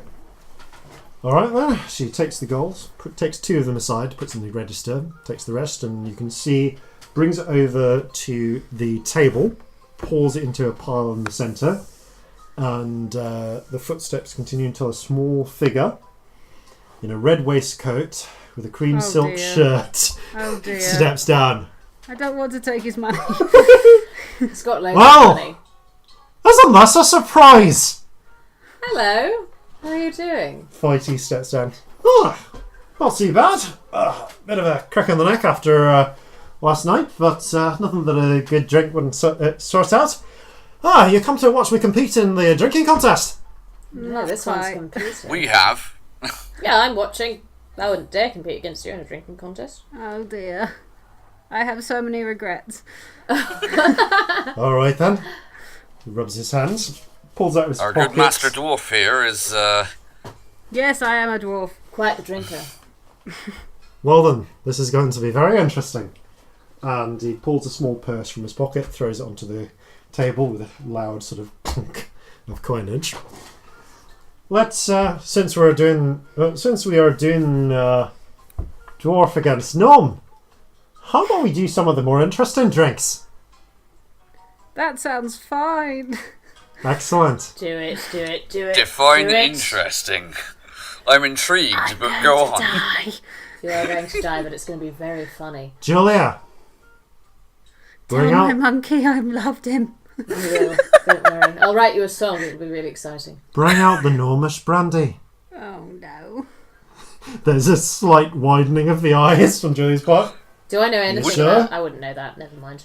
Well, actually, no. Would Corzin know about Corzin the might, gnomish but I brandy? You've had it once, Corzin. As I recall, your words were never again. Ah! The last time you What tried did you gnomish hear, is brandy, it? you woke up 200 miles in a different direction. Oh, right. Okay, it's that kind of brand. Right. Okay. At least it's not something that's got a large volume. That might be more of an issue. Yeah, true actually. And indeed, pulling out from under the bar, Julia produces a squat bottle. It's one of those ones with a long neck which it's kind of flat, wide and fat at the bottom, and then tapers upwards into a thin neck. Okay. It's a blue bottle. It's a blue glass bottle, and it's actually it's opaque. It's quite a dark blue, speckled in places. And she takes out 2 small shot glasses and pours. You know, there's parts of the world where they deliberately put poison in blue bottles so that they can be. I think it might be here. And she pours a little bit into 2 glasses, and you see there is actually a purplish, a translucent purple liquid comes out into both that seems to just have tiny emerald sort of flecks in it. Celestia wants to buy a shot of gnomish brandy. Just see what happens. So if you say it like that, that'll be all right. As you're on your all right on your own funeral, be it silver piece. Go on then. Pours you a shot as well. Passes it to you. I'm not going to shot it. I'm going to sip it like while they're doing stuff. Make a Constitution save. Oh god. I just wanted to know what would happen to somebody who could actually drink. 11. So first of all, it kicks you in the face like a mule. Burns all the way down, and over the course of the sipping, which you do slowly, everything seems to acquire a brighter, more vibrant sort of colour to it. And the edges of things seem really sharp. Right. Dear. I lean way down to Corzin and goes, fucking whiskey's got drugs in it, mate. No, I think that's how it's supposed to be, and I maintain that the only suitable use that should have been put to is cleaning the keel of ships. Right then. Fighty raises his own cup. I love Fighty's constitution. Oh, it's something ungodly, isn't it? Cheers. He raises his glass, tips it to Cheers. yours, and knocks it back. Okay, give me a constitution save with advantage. Oh dear. Oh no, 12. No, 13. Okay, and this is versus his. Which is a lot, I imagine. It is a lot, but that was a natural one. Wait. So that's one success to you. Oh, wow. Okay, so as you knock it back, you can see Fighty just knocks it back completely. Goes, oh, it's like being back home. Where exactly is home for you, anyway? Yeah, I was going to ask that. Can't tell you that. So pour another one, would you? Okay. And do you knock yours back, Scamp? Yes, that's what you're supposed to do, yeah, isn't yeah. it? So it burns. You don't feel the alcohol, although you do feel the burn. And yeah, so everything starts.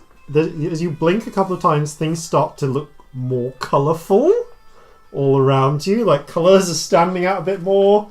Objects are a little sharper. Oh dear.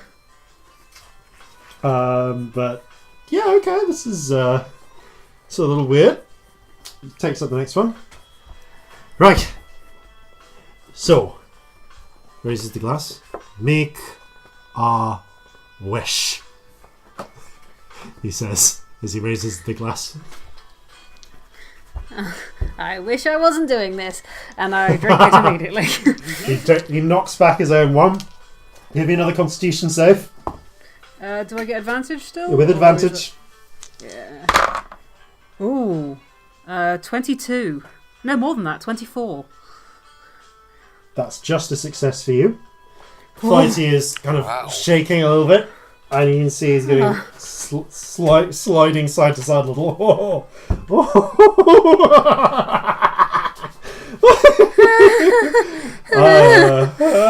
Has anybody told you that's really unnerving? More than a few times.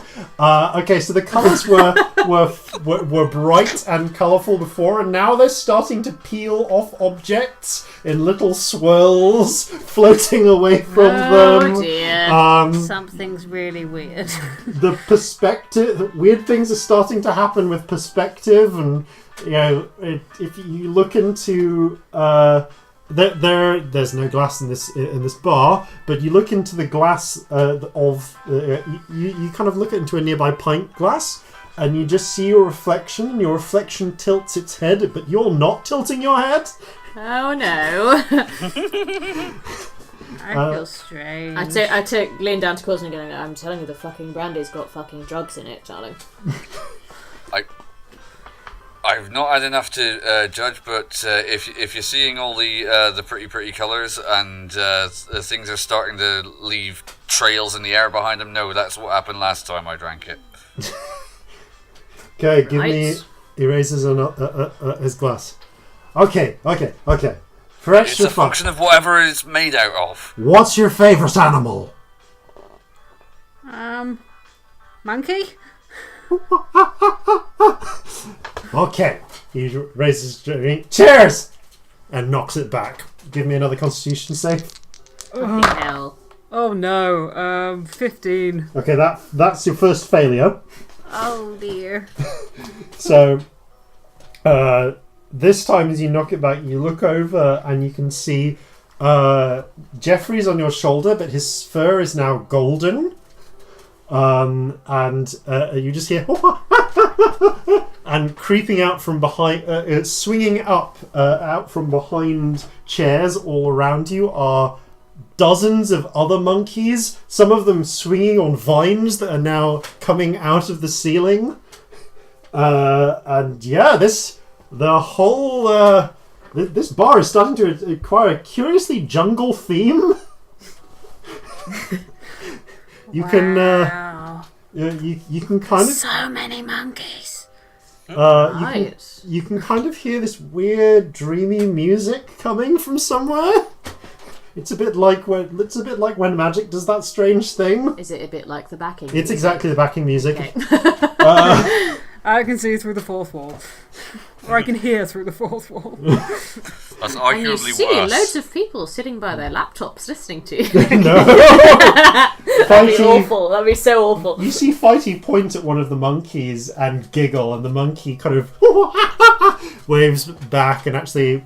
And I in a point very at the same monkey and giggle. they're fun, See right? any of this? You are seeing them both point at the wall and giggle. Celestia, I turned out to Corzin. Celestia, you swear there's like something, like you can see just like the haze of something on the wall that they're pointing to, but you're not really sure what. Everything is just very bright and quite sharp edged. Again, I lean down to Corzin. We've given a child drugs. It's happened. The brandy's got fucking drugs in it. They're high as shit. Okay. Let's have another one. Another one. Pours another couple of drinks. Okay. What's your favourite food? Sweets! Okay, to sweets. Sweets! Constitution save. 23. Okay. As you knock back this one, everything is beginning to objects is kind of starting to melt away, and you're now just in this weird jungle place. The only things around you that are clearly around you are kind of the vague outlines of the other bar folk, but it's almost like they're made of molten glass and they're just covered with foliage and they're kind of hard to see. Fighty's there with you. The table, the drinks are there with you, and that you are surrounded by these monkeys, and they start pulling fruit off these trees and breaking them open, and just candied sweets just start falling out of them. I would like to eat the sweets. Okay, you see Scamp reach down to something they cut. None of you can see. Pick it up and start shoving things into their mouth. You see Alice in Fighty do Wonderland the up in same here. actually as well. He seems to pick something out of mid-air, crack an imaginary object, and start picking things up. I gotta say, now this was fun in some time. Okay, last one. Okay. One more. You can see, while Scamp doesn't seem to be affected by the alcohol, Fighty is. So he is not only hallucinating, but piss drunk. Now, right, raises his glass. Well, okay, make. What do you want? Wish for a thing. Wish for a for an amazing thing. Anything you want. A monkey made of sweets. No, but then I'd want to eat it, but it'd still be cool. Sweet monkey it is! Sweet monkey! Cheers! He knocks back drink. Oh dear. 15. Okay, that's actually a victory for Fighty. So this going on another round. One of the monkeys steps forward, and it just seems to be made out of jelly of all things, and it starts doing a little dance, and then it starts pulling its arm off and handing it to you, and pulls it. I start crying because I don't want to eat the monkey, but it's made of sweets, so I want to eat it. And Fighty starts picking up this monkey leg and biting into it, and the monkey seems weirdly fine with this. I still burst into tears. Yeah, Oh, no. yeah, everything's taking kind of a bad trip vibe. You cannot see the pub now. You're just with Fighty in this strange candy monkey jungle. I yell over to Scamp. Whatever you're seeing, it's not real. You've got to remember that. Yeah, we're still here. Okay, last one, please. One last drink gets poured out. Okay. Right. Dwarfy. Horny dwarfy. Dwarf scam. Dwarf. I'm a dwarf. Yes. One more. Okay, so dwarfy, scampy dwarf. Drink. One last wish. Make us something fun. I want to fly. To flying! And he taps and knocks it back. Ooh, 22. Fighty stands up on the chair, leaps into the air, hits the ground, passes out. Scamp, however, you just feel the whole chair, like the ground falls away, and you're now flying with a herd of monkeys juggling sweets over this vast forest with jungle even, with a beautiful blue sky above. What do we see? Scamp, what do they see? I'm just standing with my arms out on a chair. Right. Well, I can't reach. No. I guess we have a winner. Yay! Claps. Awkwardly, Julia picks up the gold and passes it over to you. Okay, I'm gonna put the gold in my bag and then pick up Scamp. I sort of tap Scamp on the waist and say, "You right there, Scamp? You still in there?" Scamp! I pick him up and take him off the chair and stick him on my hip, sort of thing. Hello, anyone? I poke him in the face. Hi! Flying. Yeah, we're gonna go and sit down in the corner until this stops. Could we get a glass of milk, maybe? That'd be alright. That might be best, yes. Yeah. Oh, no. Seriously, after that much, it'll curdle immediately in their stomach. We I need... know, you do have a point. I'll get a bucket. I never thought I would order this in a bar, but we need a large drink of water. I'll get that and the bucket. Thank you. She does produce a bucket Yeah, and sort a of pint haul them of over water. to the nearest booth and just stick them down in the corner.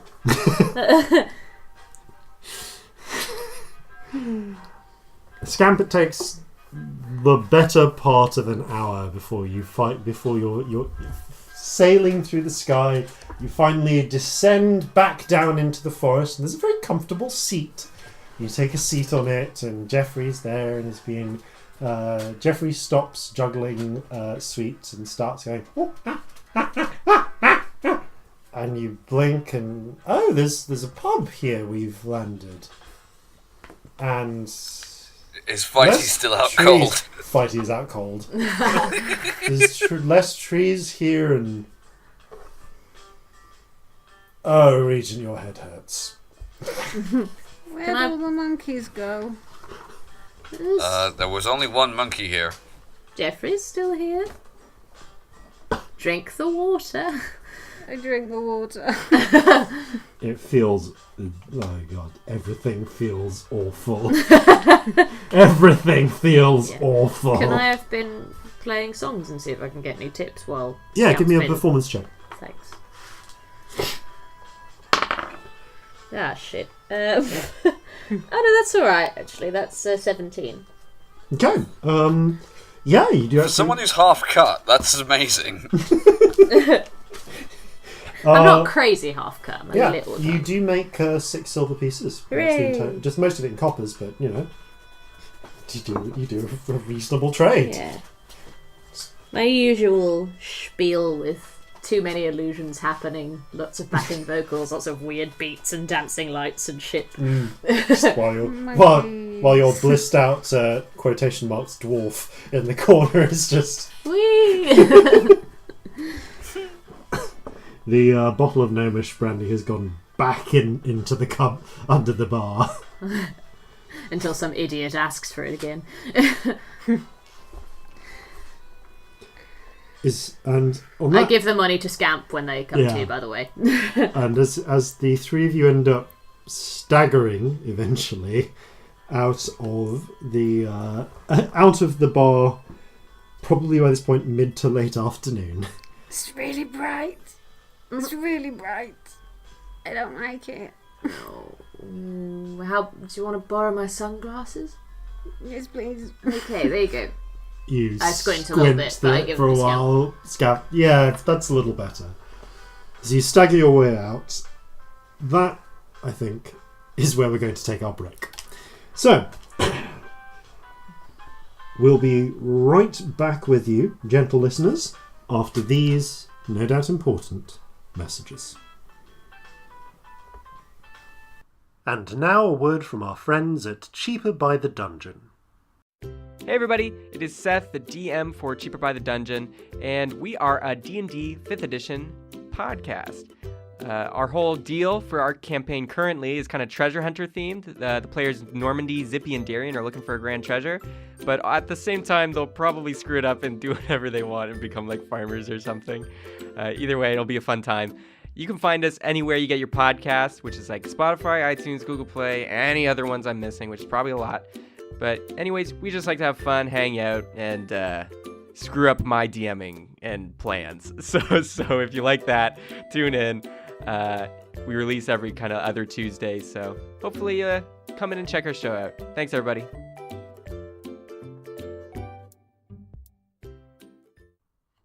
We remember the war, hiding out in the bunkers, to the constant accompaniment of the cracks of musket fire. I would dream of the things I would do when I got home, eating my mother's fresh cooking, drinking from the finest ale, and rating, reviewing, sharing and subscribing to Flintlocks and Fireballs. And welcome back. The three of you find your way back towards the Grimanis, essentially taking... Unless you have anything else you particularly want to do today, you can take a long rest now before the evening. Yeah, Actually, Corzin is going to go back to the same toy shop he got the boat at before, and attempt to buy a little figurine of a sailor. If such a thing is available there. So you can get many simple wooden toys there, and for 2 copper pieces, you're able to get a brightly painted wooden toy of a halfling sailor. All right. He is going to go back to the Grimanis, spend some time carefully sawing one of the legs off this, and then attaching the small parrot peg leg to it. Oh. You have now acquired a peg-legged sailor toy. Oh. I don't think Celestia would sleep. I think Scamp's probably sleeping off the booze, but I think Celestia is going to try and entertain herself. She's going to try and fuck about and learn the coin trick. Annoyingly, there's any time to look at the book as well. Yeah, there's time to look at the book as well as sleep. But for the purpose of this is a long rest. Yeah. Starting in the early afternoon, finishing count around. as a long rest if I don't sleep. Yeah. So the rest, a rest is low activity. Cool. And trying to practice the coin trick. Courage is not around for you to practice the trick with him, but you are able. You do spend a bit of time just doing it on your own. And yeah, you sleep off the effects for a few hours and then study the ritual text as well. Evening comes, again with that blessed relief of not having to worry about shadows, and these and Chase, actually, who's been out on whatever errand during the day, returns. You find you've been waiting for her in the Grimani sort of sitting room, and it's been a quiet sort of evening. Hope is whittling. Justice appears to be busy cooking. Mordecai is off running the bar at this particular time. Lilith is out in the garden, and Wisdom is up in her room reading books. Chase, the door opens, and the three of you are presumably down in the living room as well when Chase enters. Ah, it is good to see the three of you. Have any of you seen Courage?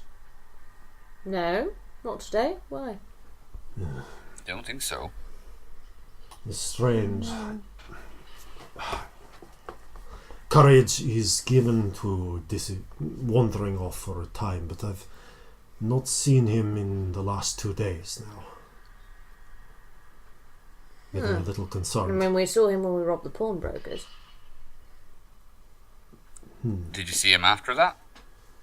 No, I have not seen him since He went off then. with some blonde girl, but I didn't think anything really abnormal of that. They looked like they were going to have a nice time, shall we say, but... Blonde. yeah, blonde I girl. just saw her in the bar. Broken Barrel. She's a barmaid there. You see all of the Grimanis stop what they're doing and look over to you. What? You can... Hope is actually shaking a little. The Broken Barrel. That's where the Reynolds gang are based. Oh. What Right. the hell? How bad is this? Chase goes, did you hear? Do you know what the girl? What was her name? Do I know what her name was? You have you. Courage mentioned it, and Fighty actually directly called her by it during the Dragon King contest. So you know that it's Julia. Julia. Oh shit! Julia Reynolds is the daughter of the Reynolds gang chief. Oh dear. Alright, What you're saying is he's fucked the captain's daughter. Or she's fucked him over. Either way. Okay. Politely. That's it. What do we do? Hope we need to. Yeah, we need to go find him. Shit. I know it's a lot to ask, but would you be We're willing? helping, yes. Yeah, Justice. we're definitely helping. You can see Justice steps out. Do you, Chase waves her hand, shakes her head. No, Father, stay here. Get a message to Mordecai. Bring everyone in. Get everyone back here. We'll go out. You stay. Protect the wisdom. Protect Lilith. I know you don't like... And she glances at her, and Lilith has actually wandered in from the garden at this point. She goes, Love, just go get your brother. It's fine. Okay, look. Let's, the five of us, let's go to the Broken Barrel. See if we can find anything about what might have happened to him. Right. Right, let's go. Do you need to grab anything before we go? No, fine. Okay. Just my stuff, that's all. Justice comes out with a case from the kitchen, and he opens it, and there are a pair of flintlocks inside, as well as some bags of flintlock balls and some powder cartridges, and just passes them to the two Grimanis. Both Hope and Chase look a little stunned. Just in case. Yes, Father. What do we Yes, need Father. to know about this gang? The Reynolds, they control most of the Spinner's End and the Weaver's Ward. There's a small group of the core of them, but they have quite a few rough men who work with them. They've been causing us trouble for some time now. Chase cuts in. They were the ones that we were going to sort out the problem with the warehouse tonight. Ah, how did Courage not know her? Courage has a weakness for women, and there are not many who have shown an interest to him. Perhaps he believed that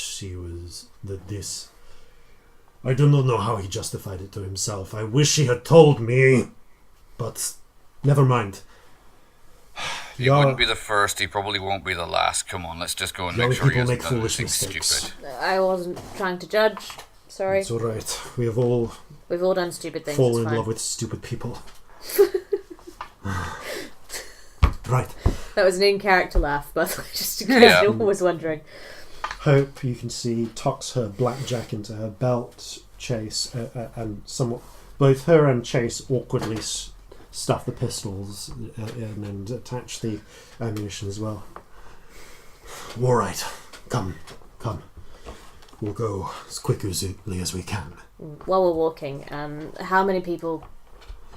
So, to the best of my knowledge, this is Chase talking. To the best of my knowledge, there are at least 12 core gang members, the ones that can be relied upon. Should we get somebody else involved? We don't have time. Maybe Fighty's still there if he's know passed a person. out. Maybe. He might still be unconscious. Yeah, he might still be fucked. He was really drunk. Are we not killing people again?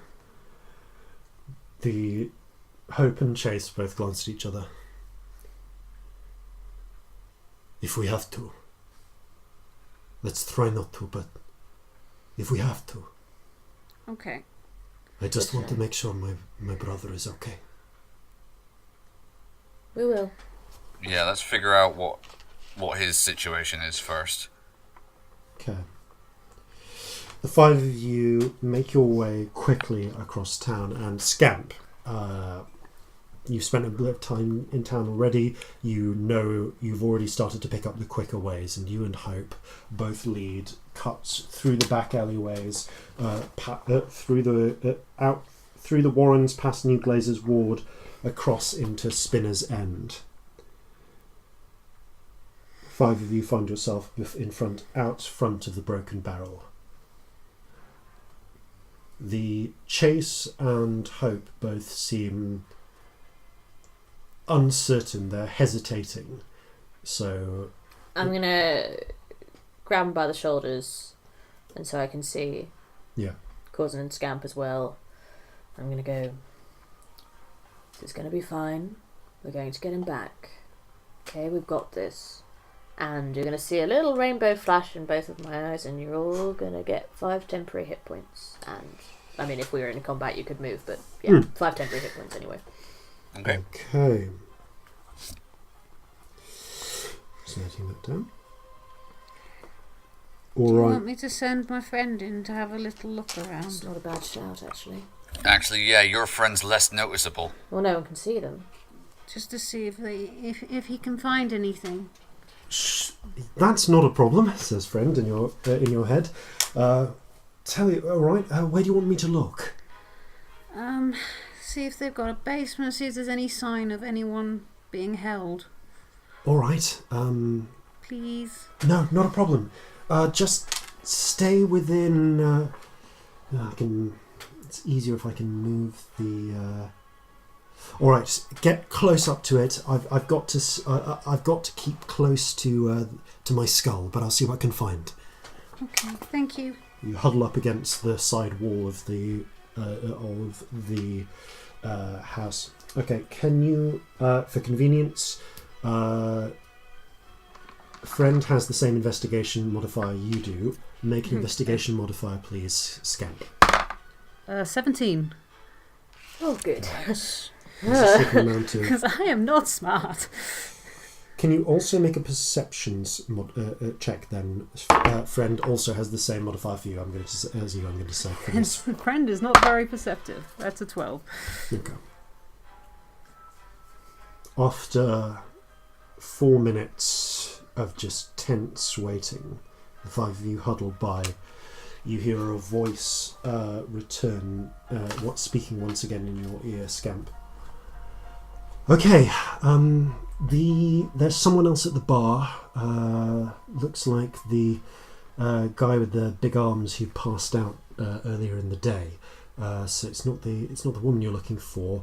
There's a back door, and it opens up into the kitchen. And it looks like there's a cellar entrance there as well. There is actually there's there's a way in through the kitchen. The door was closed, so I couldn't go in that way. Not with it was closed and locked. So I tried to pull the door open. There's also there's the doors, the beer doors for rolling barrels in on the outside round the back near the back door, but those are padlocked. So I couldn't get in there either. But if there's anyone hiding, that's probably where it's going to be. I think I heard maybe voices from the door on the inside, but I couldn't make it much out. Okay. Should we try the beer cellar? That might be a good way to get in. Yeah, why not? If we can get through that lock. You've got Agreed. stuff, haven't you? I'm not very good with them, but I can try. You're better than us. Yeah. Okay, lead the way. Chase and Hope. Hope, you see, draws her blackjack, and she's kind of instinctively keeping towards the shadows.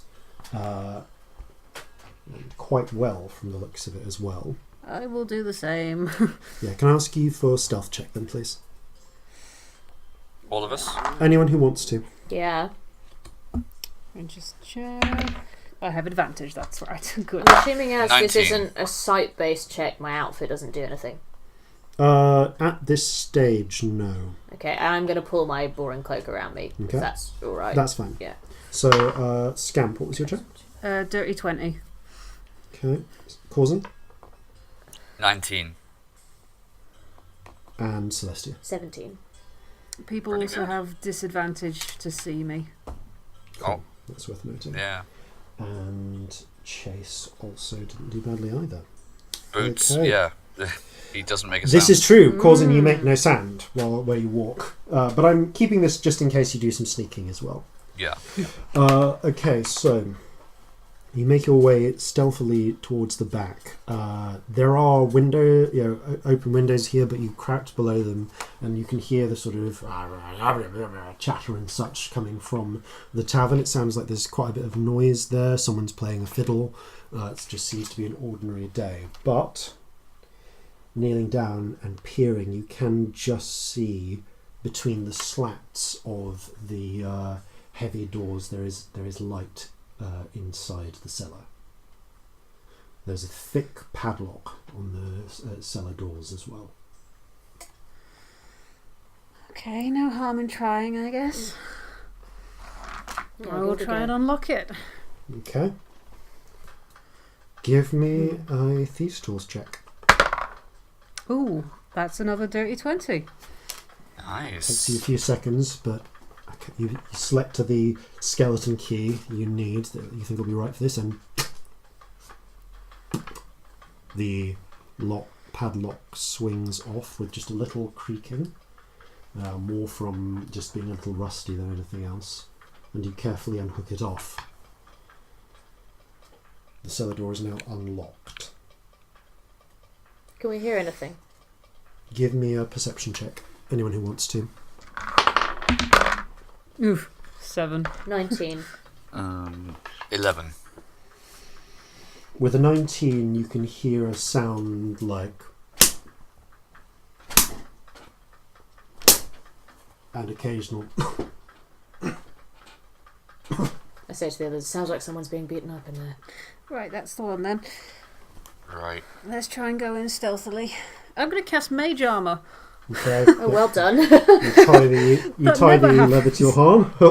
God, Yeah, before we get I'm into just writing a combat, little good sign lord. that I put in front of me that says Mage Armour. That might be worth doing. It's like the Tides of Chaos sign on my DM sheet. That's good. Okay, so Look at that. Done remembered a thing. Yeah, you did. okay, you carefully open up the cellar, one of the cellar doors, enough for you to make your way in. Can I ask for the order in which people are going in? I will go at the 'Cause- front because I think I'm probably the hardest to spot. Okay. Yeah. Yeah. I'll go after. Okay. I'll probably go at the back with Chase, I guess, then. Yeah. So Like the two big people at the back. 3. Seems to make sense, doesn't it? Yeah. So that's Scamp's going first, then Corzin, Hope, Celestia, and Chase. In that order. And we can shoot over each other's heads if we need to. Well, Corzin would have to go on the front if we were in height. Yes. That's very true, actually, yeah. However, you make your way down. There's a short set of steps leading into a wide beer cellar. There are barrels all around the sides of the room in heavy stacks, and there are also candles on the walls, on sconces. And in the centre there you can see there is something of a scene in progress. In the very centre of the room you can see there is a chair to which is tied a figure. Familiar, bright crimson skin. A little more crimson in places. Sorry, bright purple. Crimson is red eyes. Yeah, crimson eyes, red, purple skin. I was thinking of Chase. Chase is the one with the red skin. And yes, there is a familiar figure there. More purple in places now. Quite a bit of red as well. Oh. Courage's jerkin has been torn open. His eyes are puffy and purple from repeated injury. His antler-like horns, both of them have been broken off. And you can see the many wounds where he has been stabbed with them. Ooh. One of them is currently jammed into his thigh. Around him, some at the edges of the room, some close by, there are a total of 13 figures. 12 of them rough-looking men and women, all human, actually. With each of them has pistols at their hip, but many of them have clubs or knives as well. And you can see in the very centre there is a blonde woman wearing leathers not dissimilar to the ones Hope wears, with blue eyes and an expression of pure hatred. Her fists are bloody from repeated punching, and she is just hitting Courage again and again and again. She has a bandolier with 3 pistols on it as well.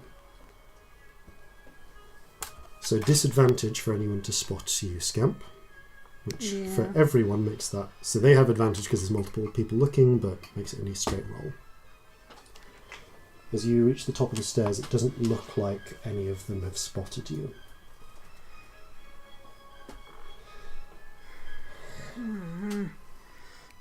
Do I have to speak out loud to talk to friend? You can whisper.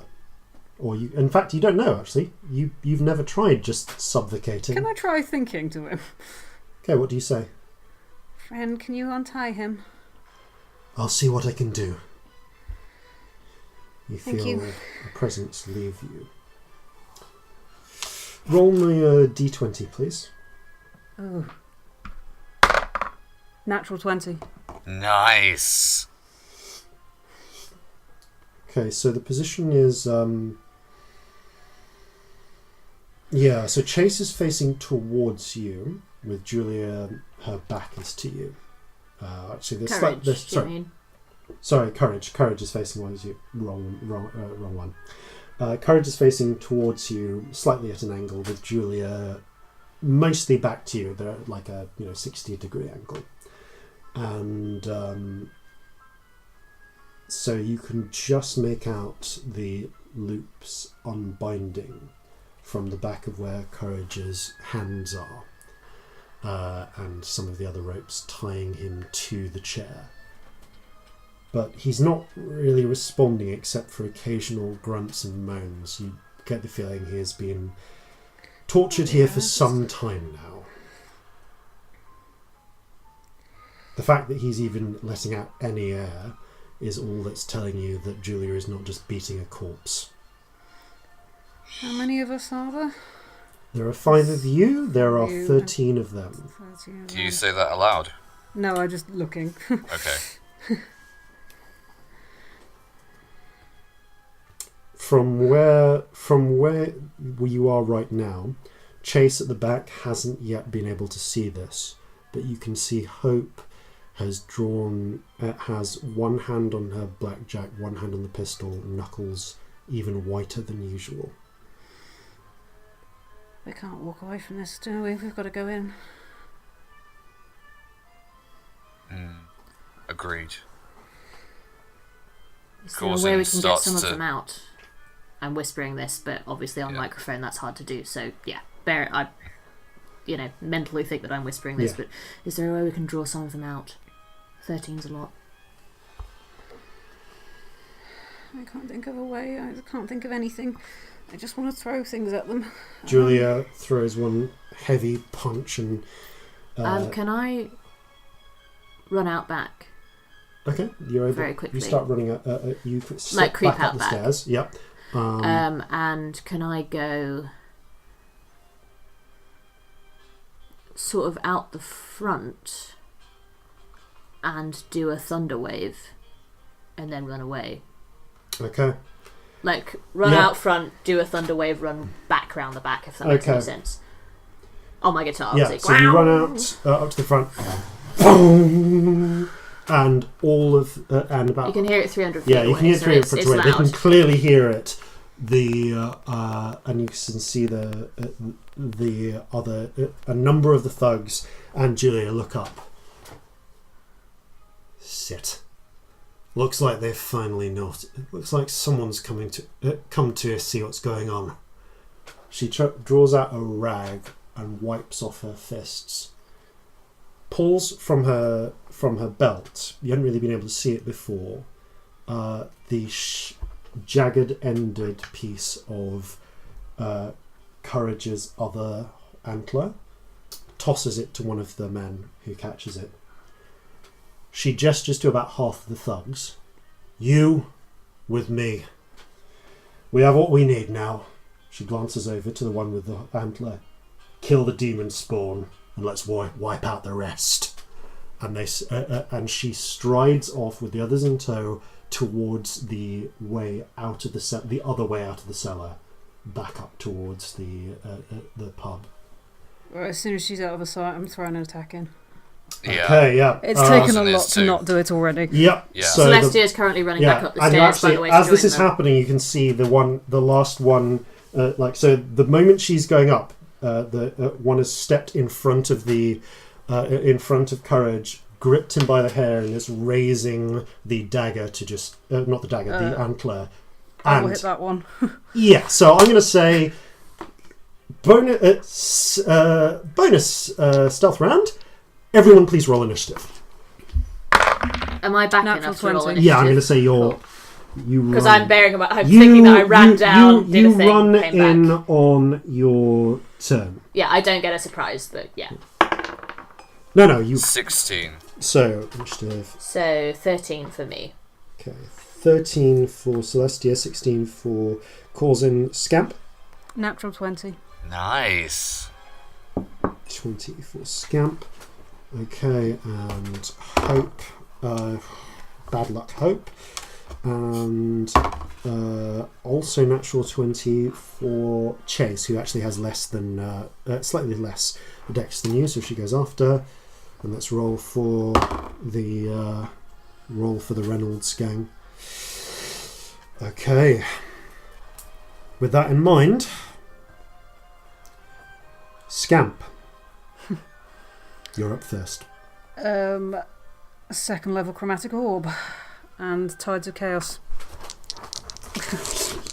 at that guy, because fuck that guy. Oh yeah. Yeah. Yeah. 21 to hit. That hits. Roll damage. I'm going to use fire.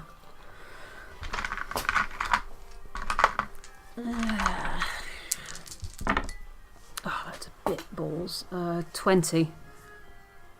Okay, he grabs Courage by the hair, pulls his head back so his neck's exposed, and as he pulls the antler up to stab Courage in the neck, an orb of flame surges forth, drawing everyone's attention at this unexpected arrival, and it billows out at the last moment, completely encapsulating him.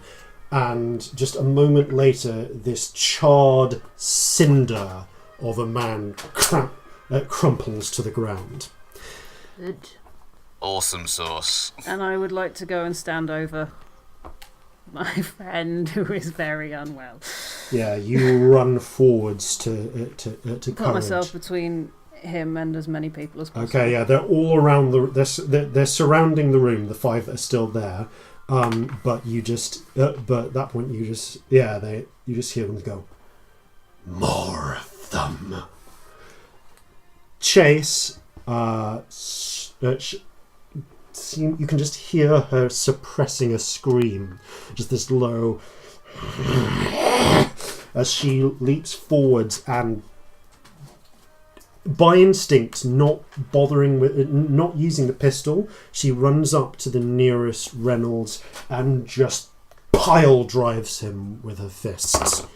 Oh, wow. That was a natural 20 for the first one. Yes, Chase. And the second one just hits. Oh, God, I hope she punches someone to death. Yeah, she does. She smacks him in the gut with the first punch, and the second one strikes him across the jaw so hard you hear a crack, and he falls lifeless to the ground. Nice. Corzin, you're up next. Okay, so that leaves 4 left, right? Yep. In the room. In the room. Okay. Are any of them armed? All of them are armed. Right, okay, that makes this easier then. Corzin has a pistol in both hands, and he comes forward and says, "Walk away now. Last chance." Make an intimidation check. Okay. That is a 15. Okay, wisdom save. If this works, this is going to be amazing. He's 2'10". They don't run, but they look terrified. Also, this is the surprise round. They can't run yet. Okay. But yeah, you can see their eyes widen as they realise, oh fuck, the fury of hell itself has come for them. Corzin is going to cock both of the pistols and is going to hold the action to shoot 2 of them if they do anything other than leave. Okay. Nice. So that makes it Celestia next. Is this still a surprise round? Am I Surprise round, so you arrive just at the top of the stairs. Okay, so with the rest cool. of your movement. I'm going to see what's going on and quickly kick my heel up into my xylophone and give Courage a healing word. It's not going to be much, but you know. It's not much. Courage doesn't really move, but Yeah, he's... 8. Yeah, okay, that makes... It does... But it seems that you do see some of the wounds seal a little bit, some of the bruising slightly go down. Courage has been through a lot. Yeah, no, Yeah. we don't need him to fight. We need him But to he's not not about die. to die. Alright. Who's the one that is looking like they might fight the most?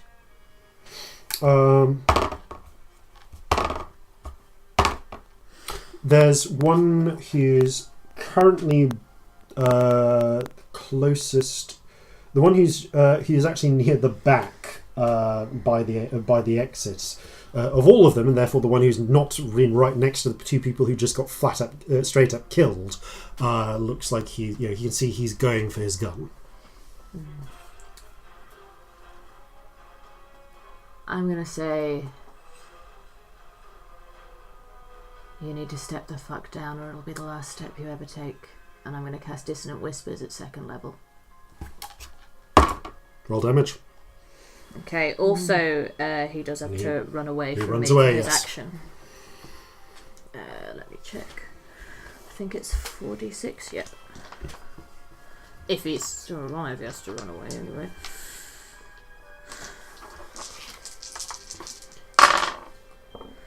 Alright, 5, 6, 7, 10. So not amazing, but... His eyes widen. He turns to run, and then you just hear a 2 flows of blood leak out of his ears, and he slumps to the ground. I look around at the others like, go on then. I don't say that, but that's the intent of the look. Hope, And I stand over Courage.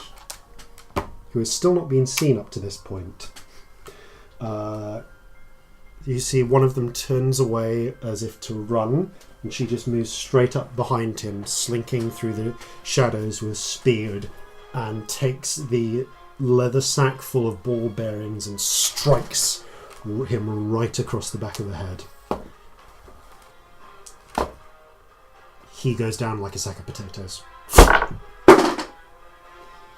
Appropriately. Top of the round, it's Scamp. Okay. How many of them still up? 2 are alive. 1 is probably unconscious. I will twin a 1st level thingamajig chromatic orb. Because I'm really angry, so I'm just going to burn people. I don't think we've seen Scamp properly angry before. This is Scary. moderately terrifying. Yeah. Ugh, that first one misses. That's a 10. Yeah. That second- does just miss. Yeah, the second one, that's a 24. That does hit. And it's fire again. Roll damage. 11. He is smacked against the wall, his burning carcass slumping to the ground. So that's 4. The other one crashes into a beer keg, which begins to leak onto the ground. Also, roll me a d100, because you are enraged. Oh, yes. Please don't be a fireball. Oh, God. 48. It would be appropriate. I mean, it would be. Yeah, but like Courage will die. Yeah. Oh, you're kidding me. Yep. There is. Again? You just hear this whinnying, and those of you still on the stairs pull to one side as careening, galloping down the stairwell, this white-maned, horned horse charges into the fight and impales the last one through the chest. Nice. She lifts him up, casts him to one side, and he slumps to one ground. She's let's not be around the bush here. The unicorn stares you in the eyes, Scamp, turns and lowers her horn to Courage. There is a flash of just this flare of brilliant white light, and you just hear crunching and cracking sounds. You can just see Courage has multiple broken bones, and you watch them set themselves in front of you. When the light clears, and as it's just fading, Scamp, you can see the unicorn staring at you, and you can almost hear, not as words, but as an intention in your mind, "Move quickly. This isn't over yet." And when the light clears, the unicorn is gone. I'd like to. Can I pick Are up we the still in antler? turns or? Sorry, yeah, we're kind of out of turns at this point. There Okay, are no I'd like remnants to left fighting. pick up Courage, put a cloak over his head, and I don't know, just sling him over my shoulder. He Can I is- do that? He's Like not sling him over my shoulder, like pick him up. Like, yeah, in just my like arms he sort of seems thing, physically so that we can get him much out. restored, but he's shivering, just shaking.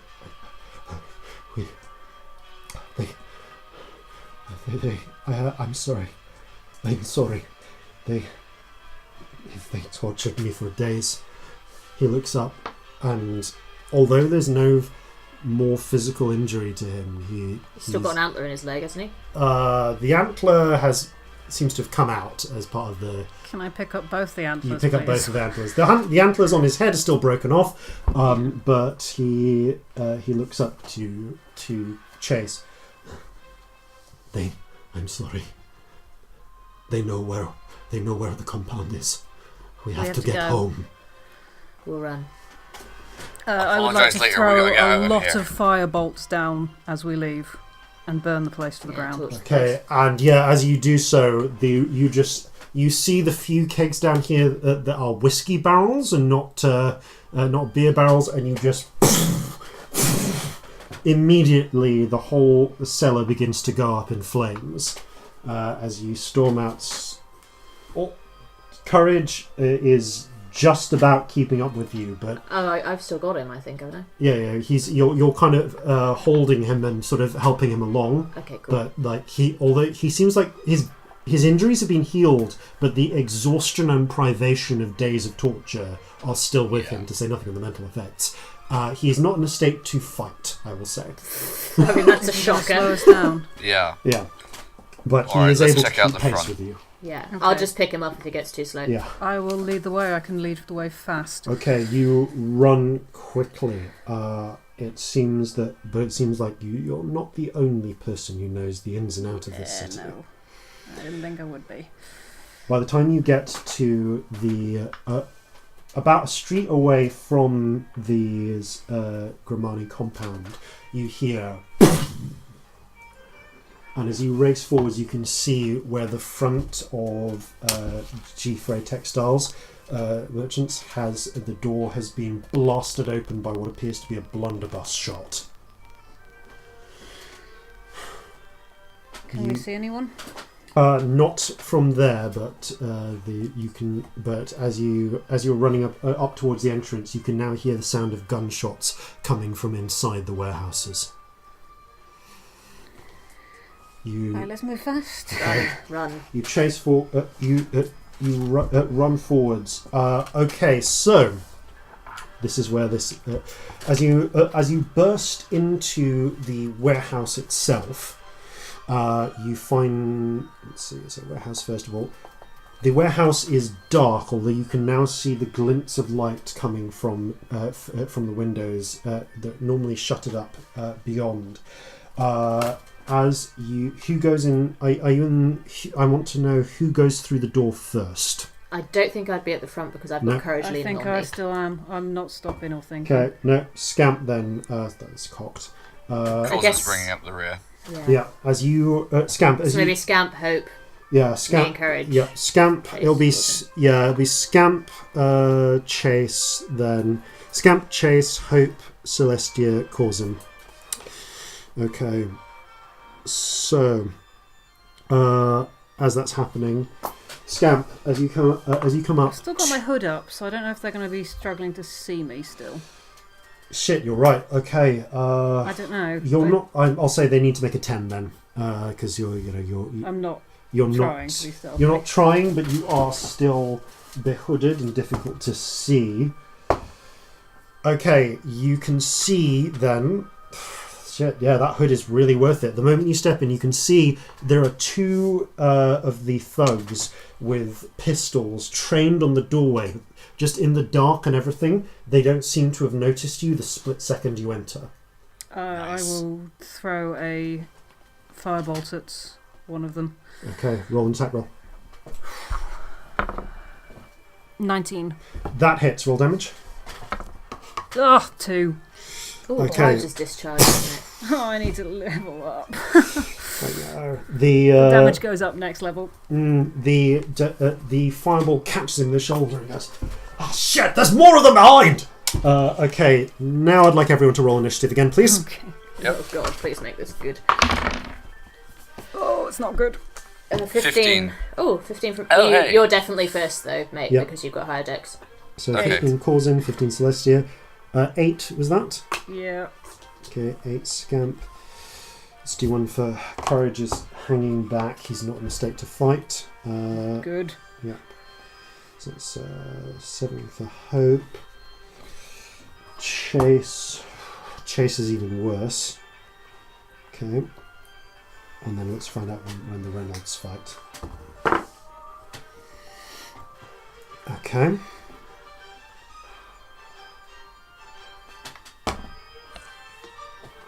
Okay.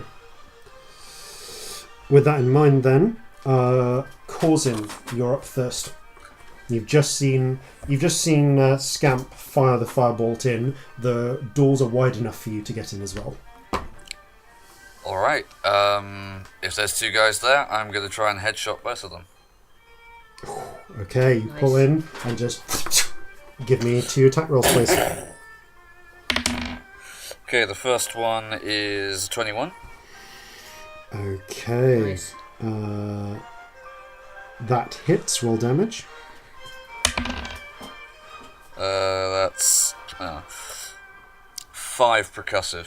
Okay, it's a solid chest shot, but it catches a rib, and although you hear the satisfying crack, it's not enough to put him out of commission immediately. Second shot. The other one. And the other guy as well. So, that's the 17. That hits. Roll damage. That is 7 percussive. It's a solid shot, and you crack him in the shoulder, and you hear, "Oh fuck!" But it's not enough to take him down. Celestia, you're up next. Okay, I am going to scrape my nails down a nearby wall, and I'm going to go get the fuck out of this house, and I'm going to cast Dissonant Whispers. Okay. I'm going to go for a level 1 this time. Which one are you targeting, lefty or righty? The more injured one. They're both equally injured, so lefty. Lefty. We'll see. Okay, give me damage, please. Yeah, that's not a success. Good.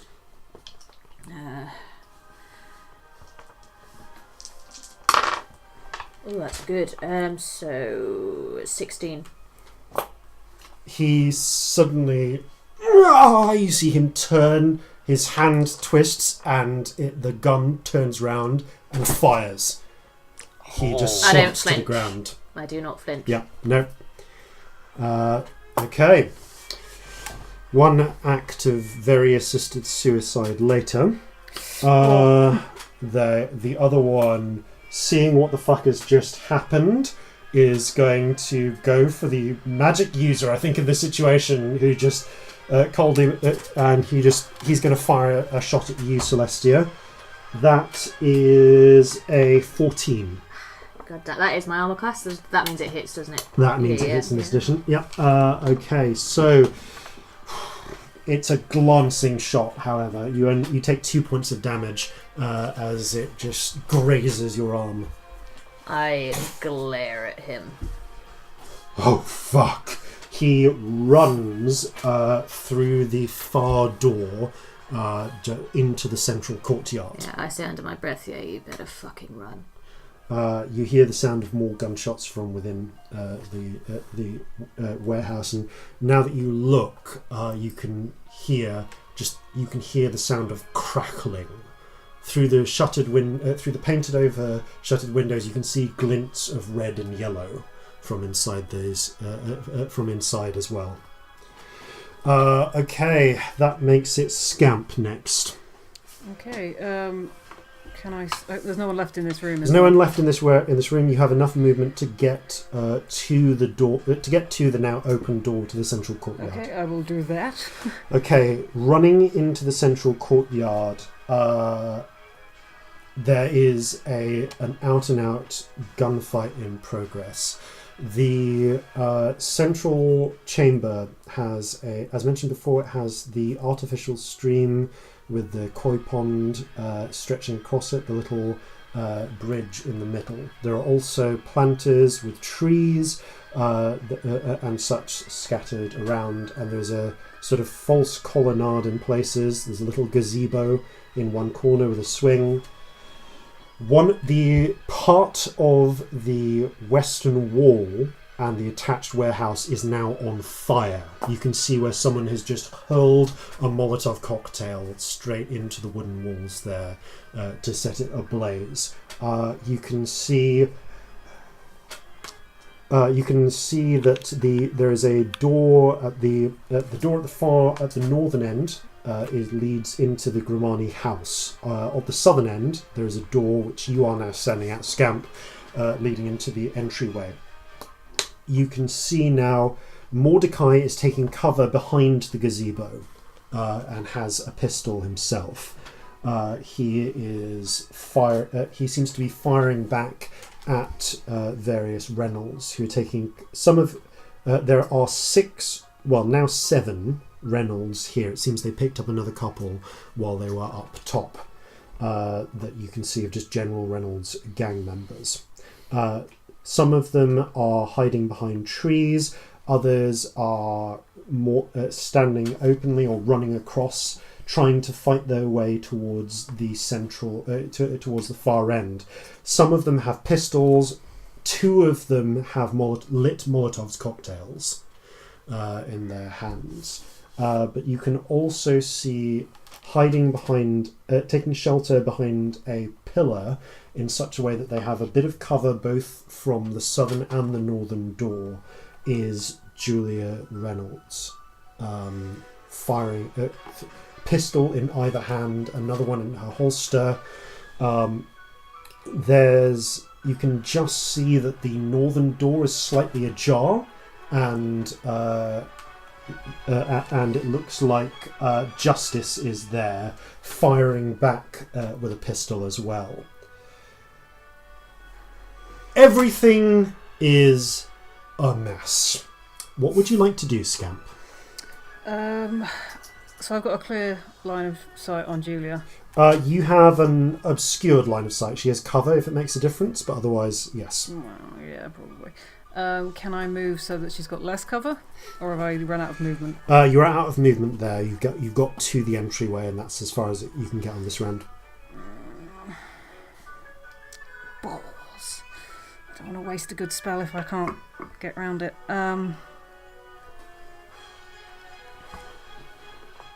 Send them out.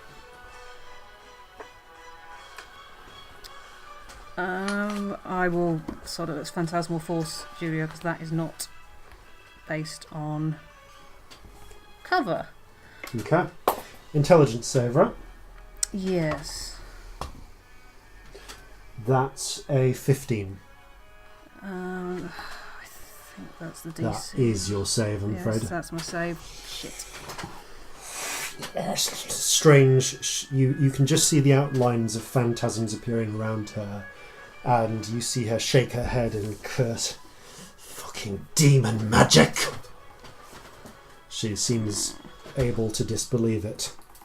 Yeah. Okay, Hope. I've got nothing as a bonus action. Okay, Hope is next. She runs up next to you, and she's just going to pull out the pistol, take a shot at the one member, at the already injured member of the Reynolds family. That was cocked.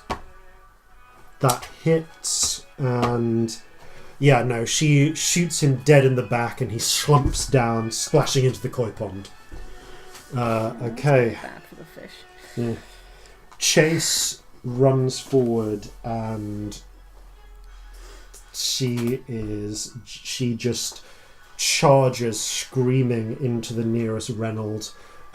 She's just going to she misses with her first hook, but with the second one manages to catch him across the shoulder, staggering him a little bit.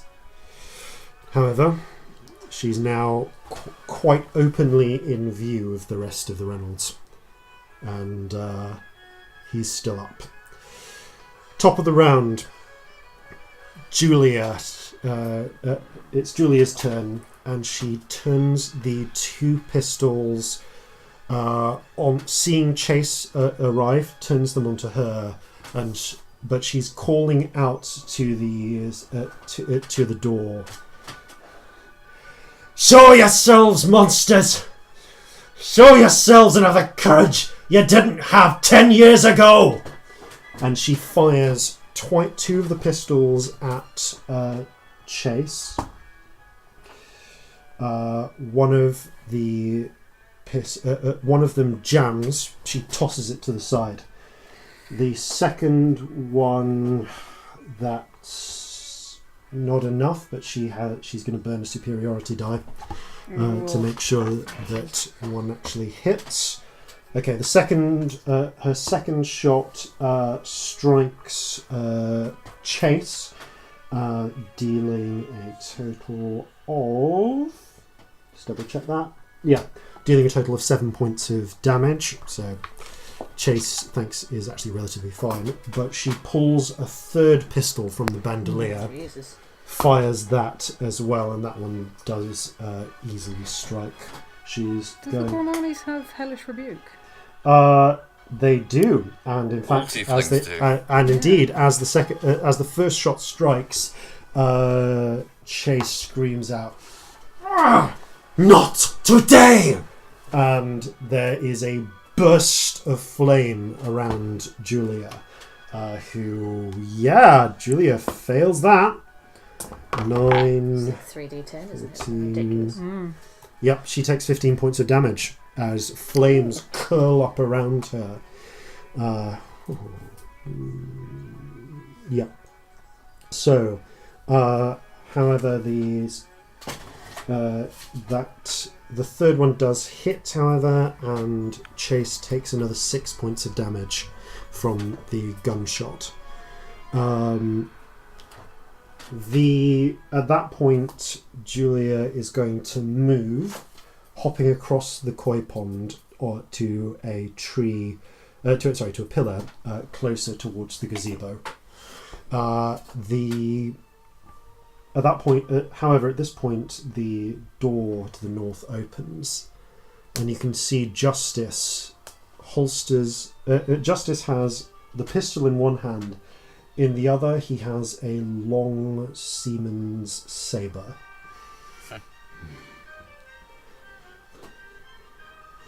I am sorry for what was done to you, but I had to protect my family.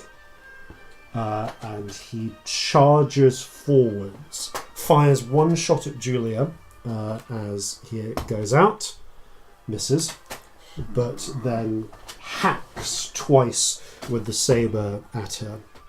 First one hits, second one she ducks out of the way of. That's enough there. So she takes another 6 points of damage. Still up. This woman seems to be fueled by vengeance. Corzin, you're up next. Okay, you mentioned that 2 of the Reynolds had lit but not yet thrown yes. Molotov cocktails.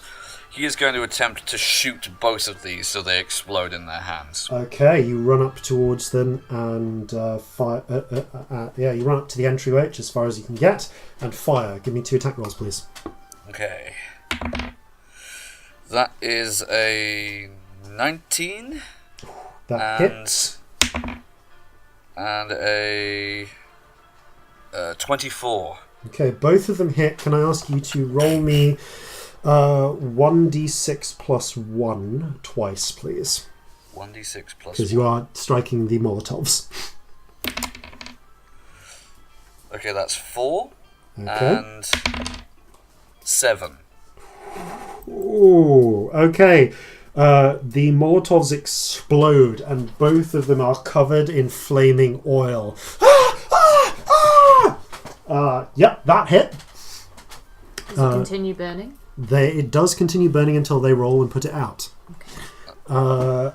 Okay, so that makes it Celestia's turn. How many That's them taken care of. Reynolds left? There are 2 on fire. There are 4 not on fire with guns. And of course there is Julia. Right. Is there a point where I could get, more than one of them in a 15-foot cube without getting any Grimanis in? You can get, I'm going to say you can get 3 of them, including one of the flaming ones, in a 15-foot cube.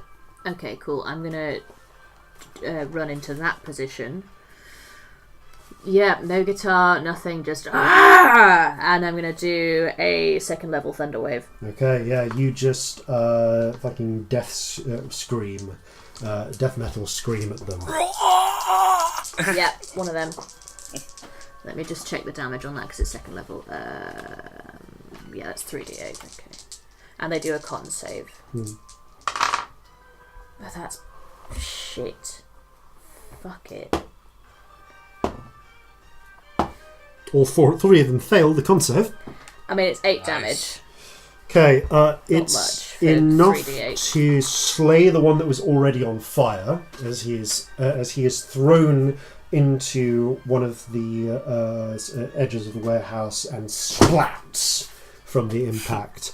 The other two are thrown away from the thunderblast, but they managed to pick themselves back up. Okay. Let me think if I want to do anything with a bonus action before I... I'm going to look at Scamp and go burn the fuckers to the ground and give them inspiration. Okay. The Reynolds go next. You see one of them in the centre steps forwards, pulls his gun, trains it on you, Celestia. As he does so, you look up and you notice one of the windows in the upper levels pulls open slightly, and you see the figure of the tiny nubby-horned figure of Wisdom there, and she seems to whisper something, and you glance around and you notice dotted around this garden are lumps of antimony, pieces of molybdenum, carefully sculpted elements, and you watch as a spark flares into being on the pouch full of gunpowder at his belt. It goes off, and already injured by the thunder wave, he is thrown to the side and slumps lifeless into the koi pond. I give her an approving look. However, the others are... Okay, one of them, the one that is on fire, hurls himself into the koi pond, putting the fire out, which... with water there, that's actually movement. Doesn't really require a full action, unfortunately, because he's not having to do that. So he picks himself back up. Okay, they're going to pick some targets. Seeing the current situation in place, that's actually a fair point. I nearly forgot about Mordecai. Mordecai fires, but misses from his position. One of the Reynolds is going to fire on Corzin. That's a natural 17. Yep. Corzin, you take 9 points of percussive damage. Ow. Okay. 2 of the surviving Reynolds are going to fire on Celestia. Natural 19, natural 2. One of them hits. Mm-hmm. You take 11 points of damage. Cool. And the last one, seeing what just happened, is going to fire on Scamp. Okay, his gun jams and he's forced to throw it to one side. He draws the long knife at his belt instead. Speaking of which, it's Scamp's go. Right, I want to head towards the house. Okay, you can get with your movement. You can get as far as the koi pond bridge, so halfway across. Okay. Is there any point on that journey that I can get a clear shot at Julia? She's got half cover, like from most of the way. You'd have to go into the corner more directly towards her, and that wouldn't bring you closer to the house. Nah, never mind, I'll shoot her anyway. Okay, so going to twin a chromatic orb and Tides of Chaos, the one against her. Okay. Who's the other one against? Is anyone injured? Almost all of the Reynolds in the building are now injured. Whoever would have a clear shot on Wisdom. Okay. Probably. I mean, almost all of them, apart from the one who has a knife. So, up to you. There are 2 very injured ones. There is 1 not injured one. I'll go for the not so injured one. Let's Okay, go in. roll your attacks, Okay, please. so the one against Julia is a natural 20, Yes. and the one against the other guy is a natural 1. Shit. Okay. That's a very up and down round. Yeah, who's in the centre? Give me a D4, please. 3. It's fire again. Okay. I'm hoping the Grimani's are resistant. Roll me the damage for the second one first. Oh, jeez. 16. Celestia, you take 16 points of fire damage. I'm down. Oh, balls. Out. Sorry. Okay. However, the one against Julia. It's not as good damage. It's a 9, but it was a natural 20. I can't remember if does spell damage on these occasions double. That's it. I think. I think when you roll to hit it. If you roll to hit, Yeah. it does. So that's 18. Cool. Anything you roll to hit doubles on Yeah, the yeah. crit. Okay, so it catches her dead in the chest, and she screams from the flames. But yeah, despite as she pats the fire out on her thick coat, you can see that whether or not she should just be dead from the injuries she's been taking, something is driving Julia forwards. Hope is next. Hope is going to get up to... is going to take a shot at one of the more injured ones. She hits... Okay, she drops the one that just put himself out of being on fire with her gunshot. Chase is going to lumber over towards the one with the knife, and with a pair of well-placed hits, just punches him to the ground and then steps on his rib cage. There is a crunching and a screaming, followed by a kick to the face that silences him. Top of the round, it's Julia. Despite the fact that she is right next to Justice, she's still firing. She has a feat which allows her to fire at close range without disadvantage. And she snarls at him. So first shot with the pistol, which she's reloaded her 2 pistol, strikes him in the hand with the sword. Which means he has to... Okay, well, first of all, she does 20 points of damage. To Yeah, who? to Justice. To Justice. And he has to make a strength saving throw, which he just manages to make. He doesn't drop the longsword. She's not done, however. She's going to fire the second one in the same place, further up the arm. That one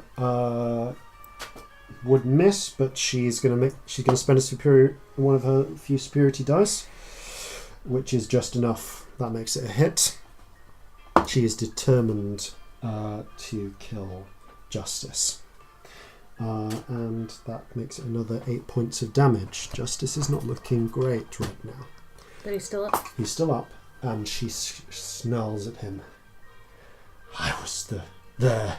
I hid beneath the floorboard so you couldn't find me. But I saw you. I saw you butcher all my family. And I swore one day I'd come for you. Justice raises the blade and strikes down at her twice. Once. Twice. He slashes her twice across the chest and kicks her, knocking her back onto the ground. For what it is worth, there is not a day that goes by that I regret this. But the cycle of vengeance carries on until everyone on one side is dead. Corzin. Alright. There's only one other. There's two other two Reynolds of the Reynolds left. Alright.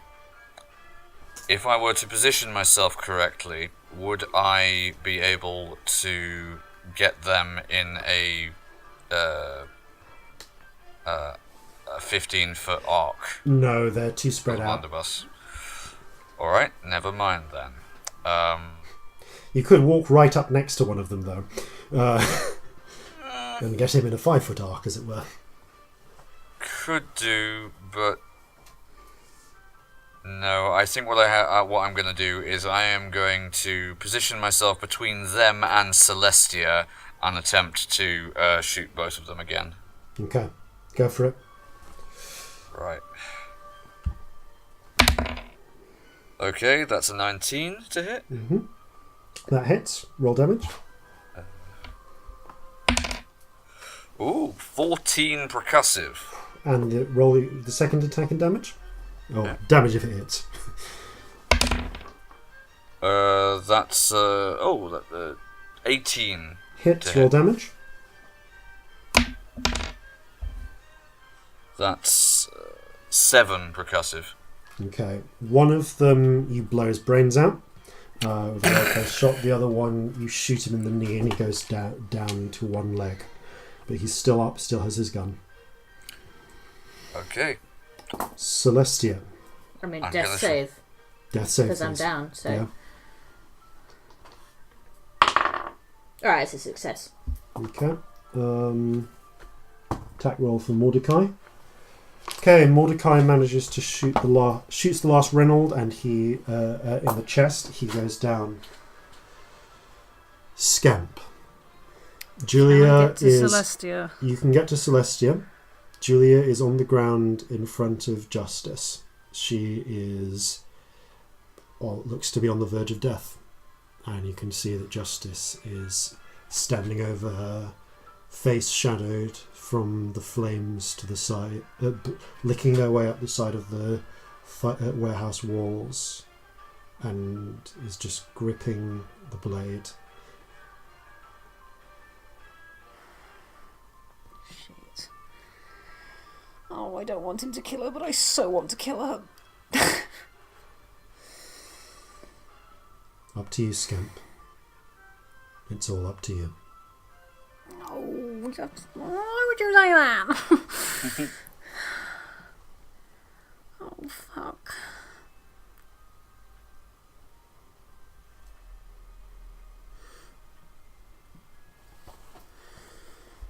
Oh, I can't leave Celestia though. I will run to Celestia and use the statue. Okay, you run over to Celestia. You roll 1d8 plus 5. So that's plus 5, is it? I think it's plus 5 with the statue. I've got plus 2 on my. Oh, sorry, plus 2 then. 9. Okay, Celestia, you and I'm gonna shout to Justice. You're not a monster. They are. Don't be a monster. I burnt their house to the ground and it didn't make me feel better. This won't help. Make a persuasion check with advantage. Oh, that's cocked.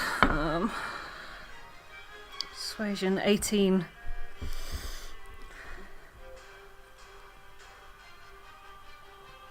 Okay. Hope and Chase are now standing, just halting for a moment, unsure what to do. Julia acts a moment before Justice can. Raises a pistol. It jams. Throws it to the side. Pulls up her last pistol at the same time though. Fires. Hits. It's going to spend her last superiority die on this as well.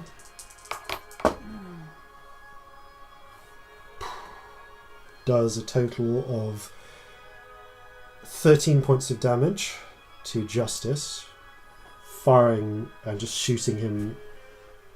Just the shot seems to hit him dead in the chest and he staggers for a moment. Reaches down, grabs her by the scruff of the neck, pulls her up. raises the blade, and then seems to just hesitate for a moment before he lets the blade fall, closes his fist, and smacks her right in the nose. The nose breaks, and she slumps to the ground.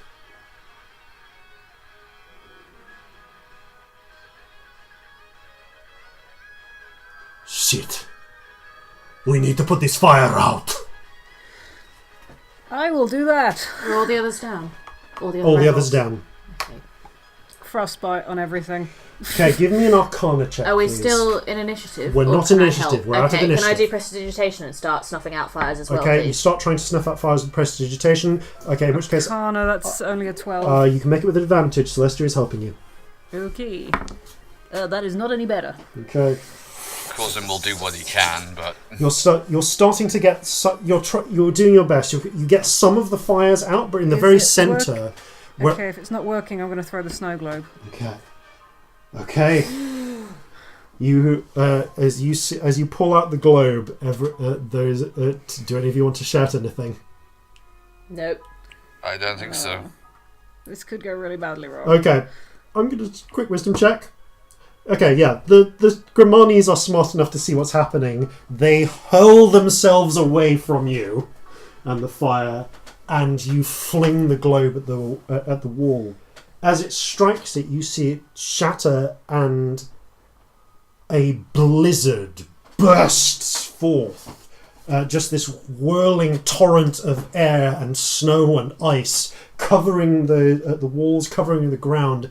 Everything is just blasted with ice and jagged shards and frost. And Celestia and Corzin, you can see something emerge in the centre of it. What looks almost like a creature made of icicles, stretching its arms as if it's stretching from long confinement, cricking its neck, and then sailing up into the sky.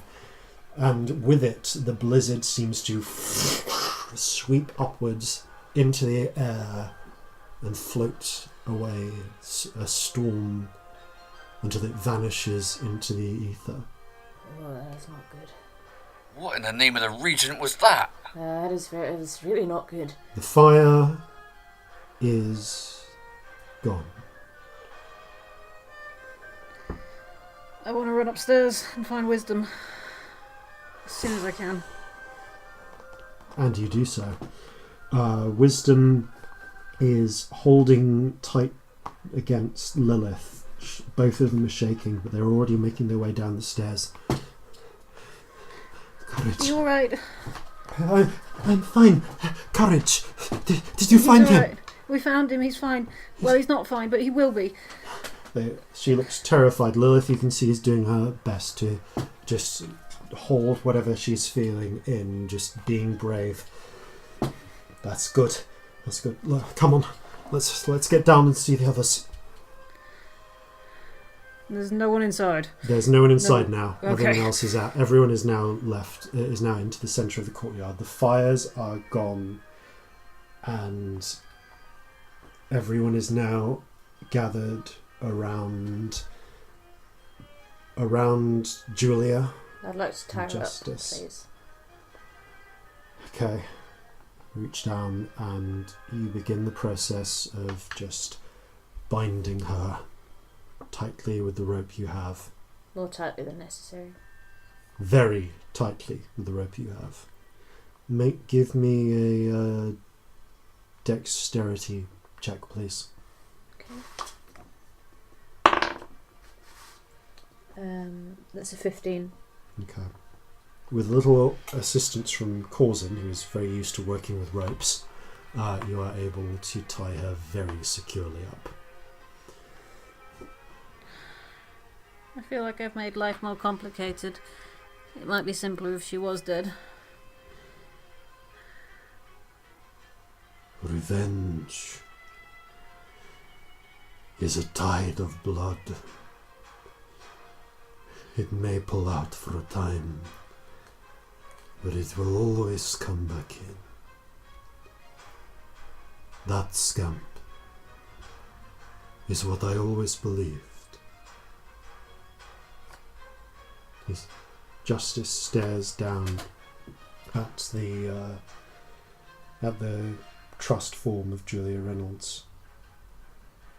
I thought I could end the cycle by butchering everyone who might come back for me or my family.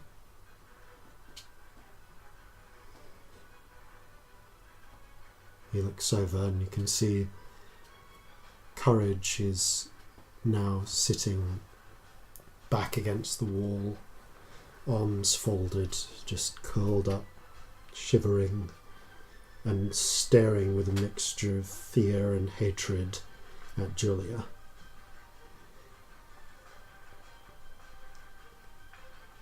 I want her to die. I want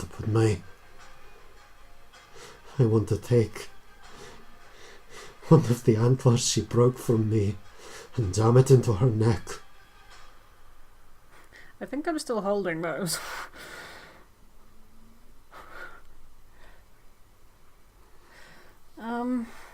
I wouldn't recommend it.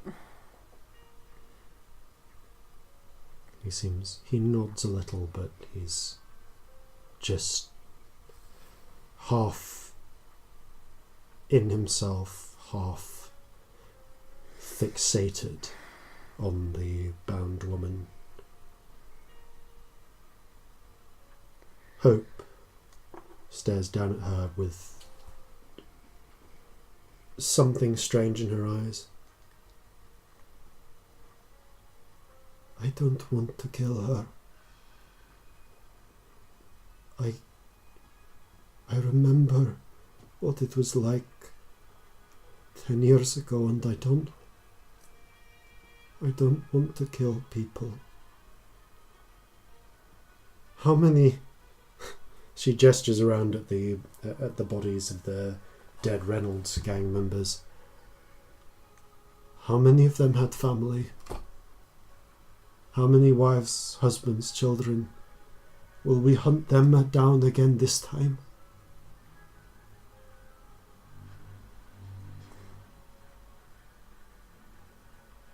I don't know what to do.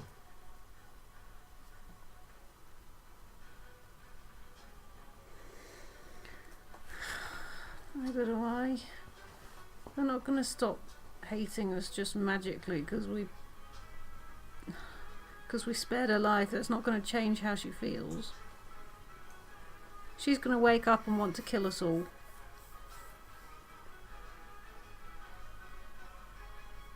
I don't think we can ever change that.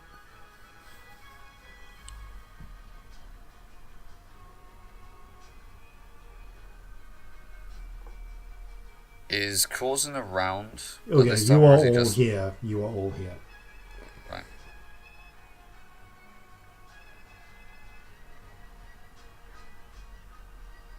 She's not going to stop hating you, no. But one thing she's not going to be able to ignore is the fact that you showed her mercy when you had every reason not to. She'll hate us more for it. I know what people are like. Something they hate shows them kindness. It gives them another reason to resent and hate. It won't help. I can do it if you'd like. Could take her into the other room. You don't even have to see it. You'd all be safe. But we'd have allowed it. That doesn't... If we make that decision, then we're the ones who have to do it.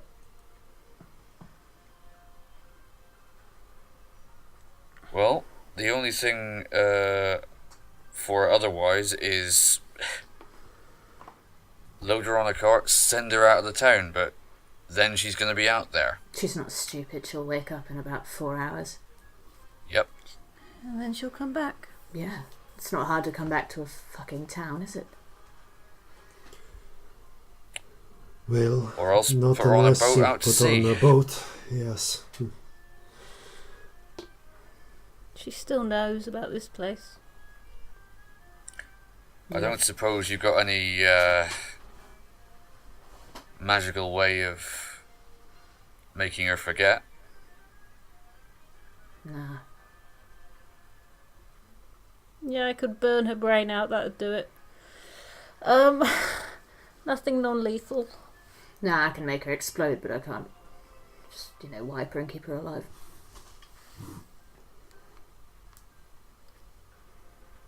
And it's 10 years of hate. You can't erase that. Before too long ago, she didn't know where this place was. That was all I was thinking. Not how it works.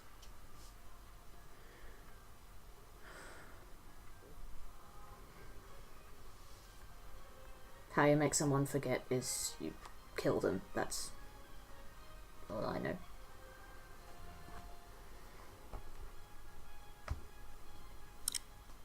Could hand her over to the watch. Oh yeah, us handing her over to the watch. We just burned down a pub. They don't need to know about that. They'll put her away for a good long time. She kidnapped and tortured a person. She kidnapped and tortured a tiefling. The watch don't give a be fucking naive shit about this. No, they do not. Also, in order to tell them that she did that, we'd have to tell them about all of you. So then we have two problems. They don't even know you're here, do they? Quite rightly. Brass Lantern would be gone, everything would be gone if we told them. You see Mordecai and Justice both nod slowly. What about the sculptor? What would his attitude towards this sort of behaviour be? Is this allowed? Justice seems to think for a moment. Strictly speaking, both of us are on our work beneath the sculptor. For them to do this officially, they would need his permission. I sense he would not, perhaps not have given it, and, well, the sculptor's way of to come after getting... children. They came here to kill everyone. He didn't People seem like who the aren't sort of guy involved. who'd give a shit to me. No. I don't know. The sculptor has a way of getting rid of people without killing them, but I don't think that's much the better. same thing. I could just end this for you. I could end it with a word. No, if she dies, we do it.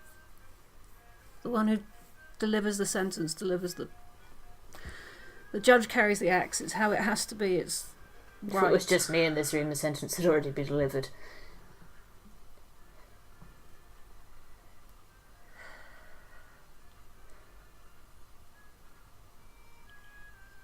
I think we've all been the monsters they think we are at points, but we've got to be better than that.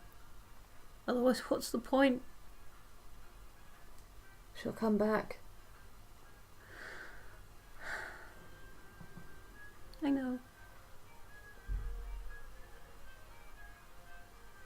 And she won't stop. If you move, she'll find you. She's the type, I've seen it. I don't care if she comes after me. It's everyone else. When I said you, I meant everyone. Yeah, I know, but that would be simpler. If she just came after me, I could handle it. If she comes back, we fight, and then she might get killed, but who else gets killed in the process? I don't know. I don't give a shit about her. I don't want any of the people in this room dead.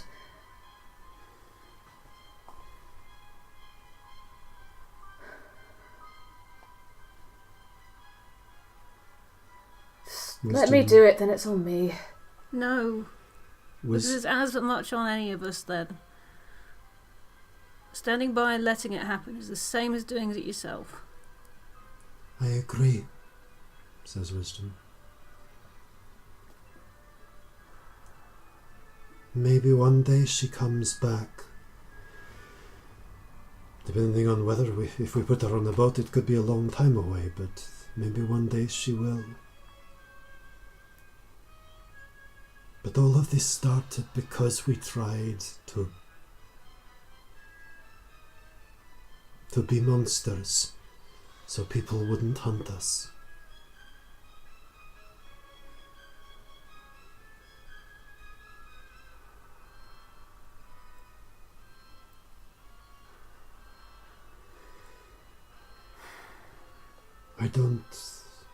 I don't want her to die.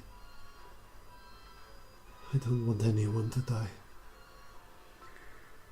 We find a boat, we pay someone a lot of money to keep her locked up until they get somewhere and then they can let her out. And yes, she might come back, but... Find somewhere, a boat headed somewhere like Feroz. A long, long way away. Preferably someone who won't tell her where it's going either. That way it'll take her a while to figure out things. That means you all have to move. You can't stay here if someone knows. Is she the only one who knows? It will give you time. We don't know who else knows. Courage speaks up. The ones who are in the basement when they attack, when you came in, they were the ones who were there when they got the knowledge out of me. I'd only finally spoken an hour before. They were just trying to get the rage out before they finished me off. So yes, right. She's probably the last person. I'm not sure probably is good enough. What if they...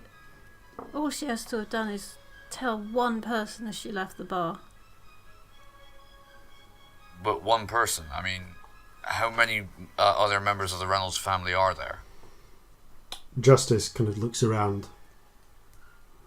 From what I understand, you kind of made them rare. There were a total of 6 others from I. All the ones at the pub did. You think about that. In which case, yes, I think the last member of the Reynolds gang would be right here.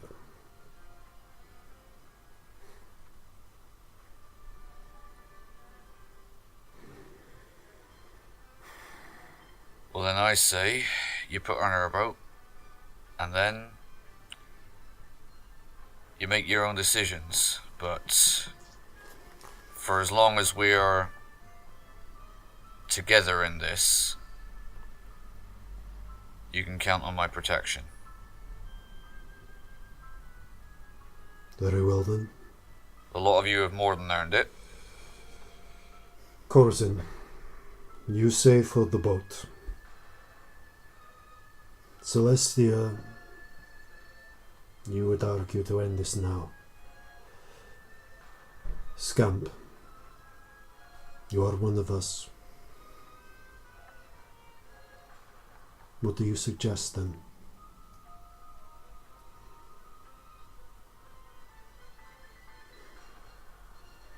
You're not killers. I mean, you've killed, but that doesn't make you killers.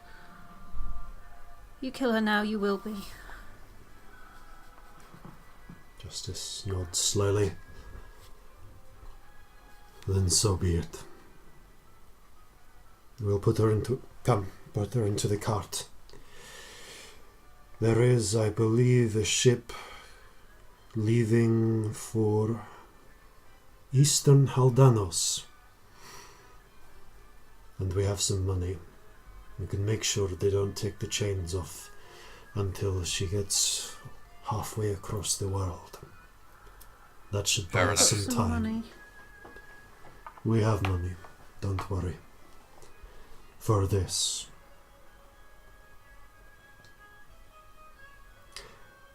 You and the rest of the Grimanis. Justice produces some manacles and chains that seem a little rusty from disuse, but sturdy enough. They clamp Julia up in them, put her into a wheelbarrow, cover it, and with Justice hooded and the rest of them cloaked, Wisdom and Lilith remain behind, but the rest of the Gramanis follow you out to the docks, where, after a certain amount of hushed negotiation and the exchange of a sizable portion of coin, a black-moustached, orangish skinned hobgoblin captain nods slowly, takes on his new prisoner, and agrees to let her free once they get a good 1,000 miles past Hongguao. You stay, you watch as the ship does actually leave that night, taking advantage of the tides, and stare into the distance as the last of the Reynolds departs. I would like to turn to Scamp and Corzin and say, I think I've been wrong about a lot of people. The way people up here are wrong about tieflings. I think I've been told the wrong things, and I think I'm wrong a lot. And I think I need you to tell me when I am.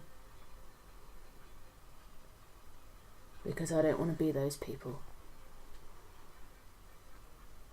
You're not. You've already made the decision. But we will. There's a lot of things I don't know. If you're wrong. There's a lot of things that I was brought up with that I think are wrong, but I don't know which ones yet, and I'm going to need help. Ignorance is not a sin. No. That's one of the things I've found, actually, is, trite though it is, travel does broaden the mind.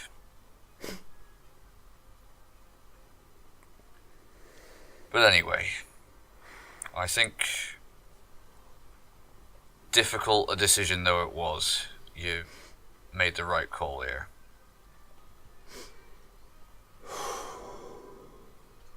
In that, I am inclined to agree.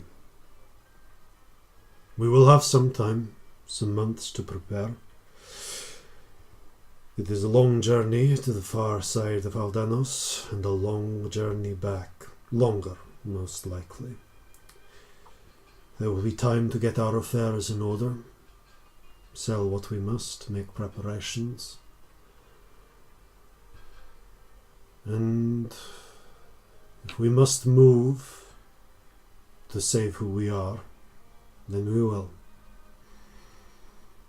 He looks back at the city, and you can tell that he is looking back over towards where Wisdom is. But we will strive to be better, to find a better future. One where one day, perhaps we are not thought of as monsters, and we don't have to be. Thank you, Scamp. Thank you, all of you. I can help fix the house. That will be welcome. They are very good at fixing things. And I've got a book that might help protect the place if Wisdom can use it. I am sure that with time she will be able to. You saved my son.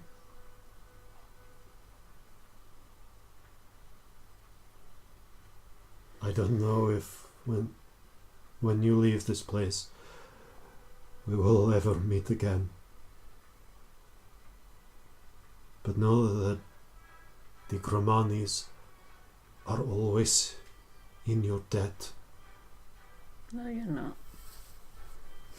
It's family. Family doesn't do debt. He kneels down and embraces you, Scamp. Just gonna cry a lot. Corzin sort of puts a hand on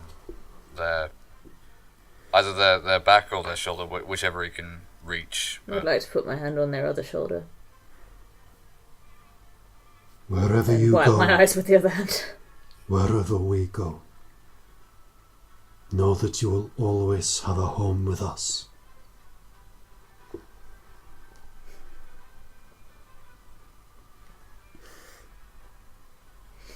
Thank you. Not had one of those before. It's long past time then. I look at Scamp and I go, well, you've got 2 now then. And as you embrace, I as courage kind of straightens up. Not courage. Justice. Justice, sorry. I give him my second bottle of whiskey that I haven't got into yet and say, give this to Courage, tell him it gets better. I will tell him. And as the 3 of you and the remaining Gramanis stand and look out to the horizon, to the sails of the Aldanic ship, contemplating what future will bring, I think it's time to bring this episode to a close. Thank you all very much for playing. Thank you all very much for listening. And from all of us here at Flintlocks and Fireballs, a farewell, fair seas, and natural 20s. Fire for fire burns in revenge. This bloodstained cycle never ends. But we don't have to play that part. Forgive the darkness in your heart. So gather your muskets, gather your spears, we'll plunder the shores of Calcinea. No kraken, storm or spell we fear, so come and sail with us, my dear.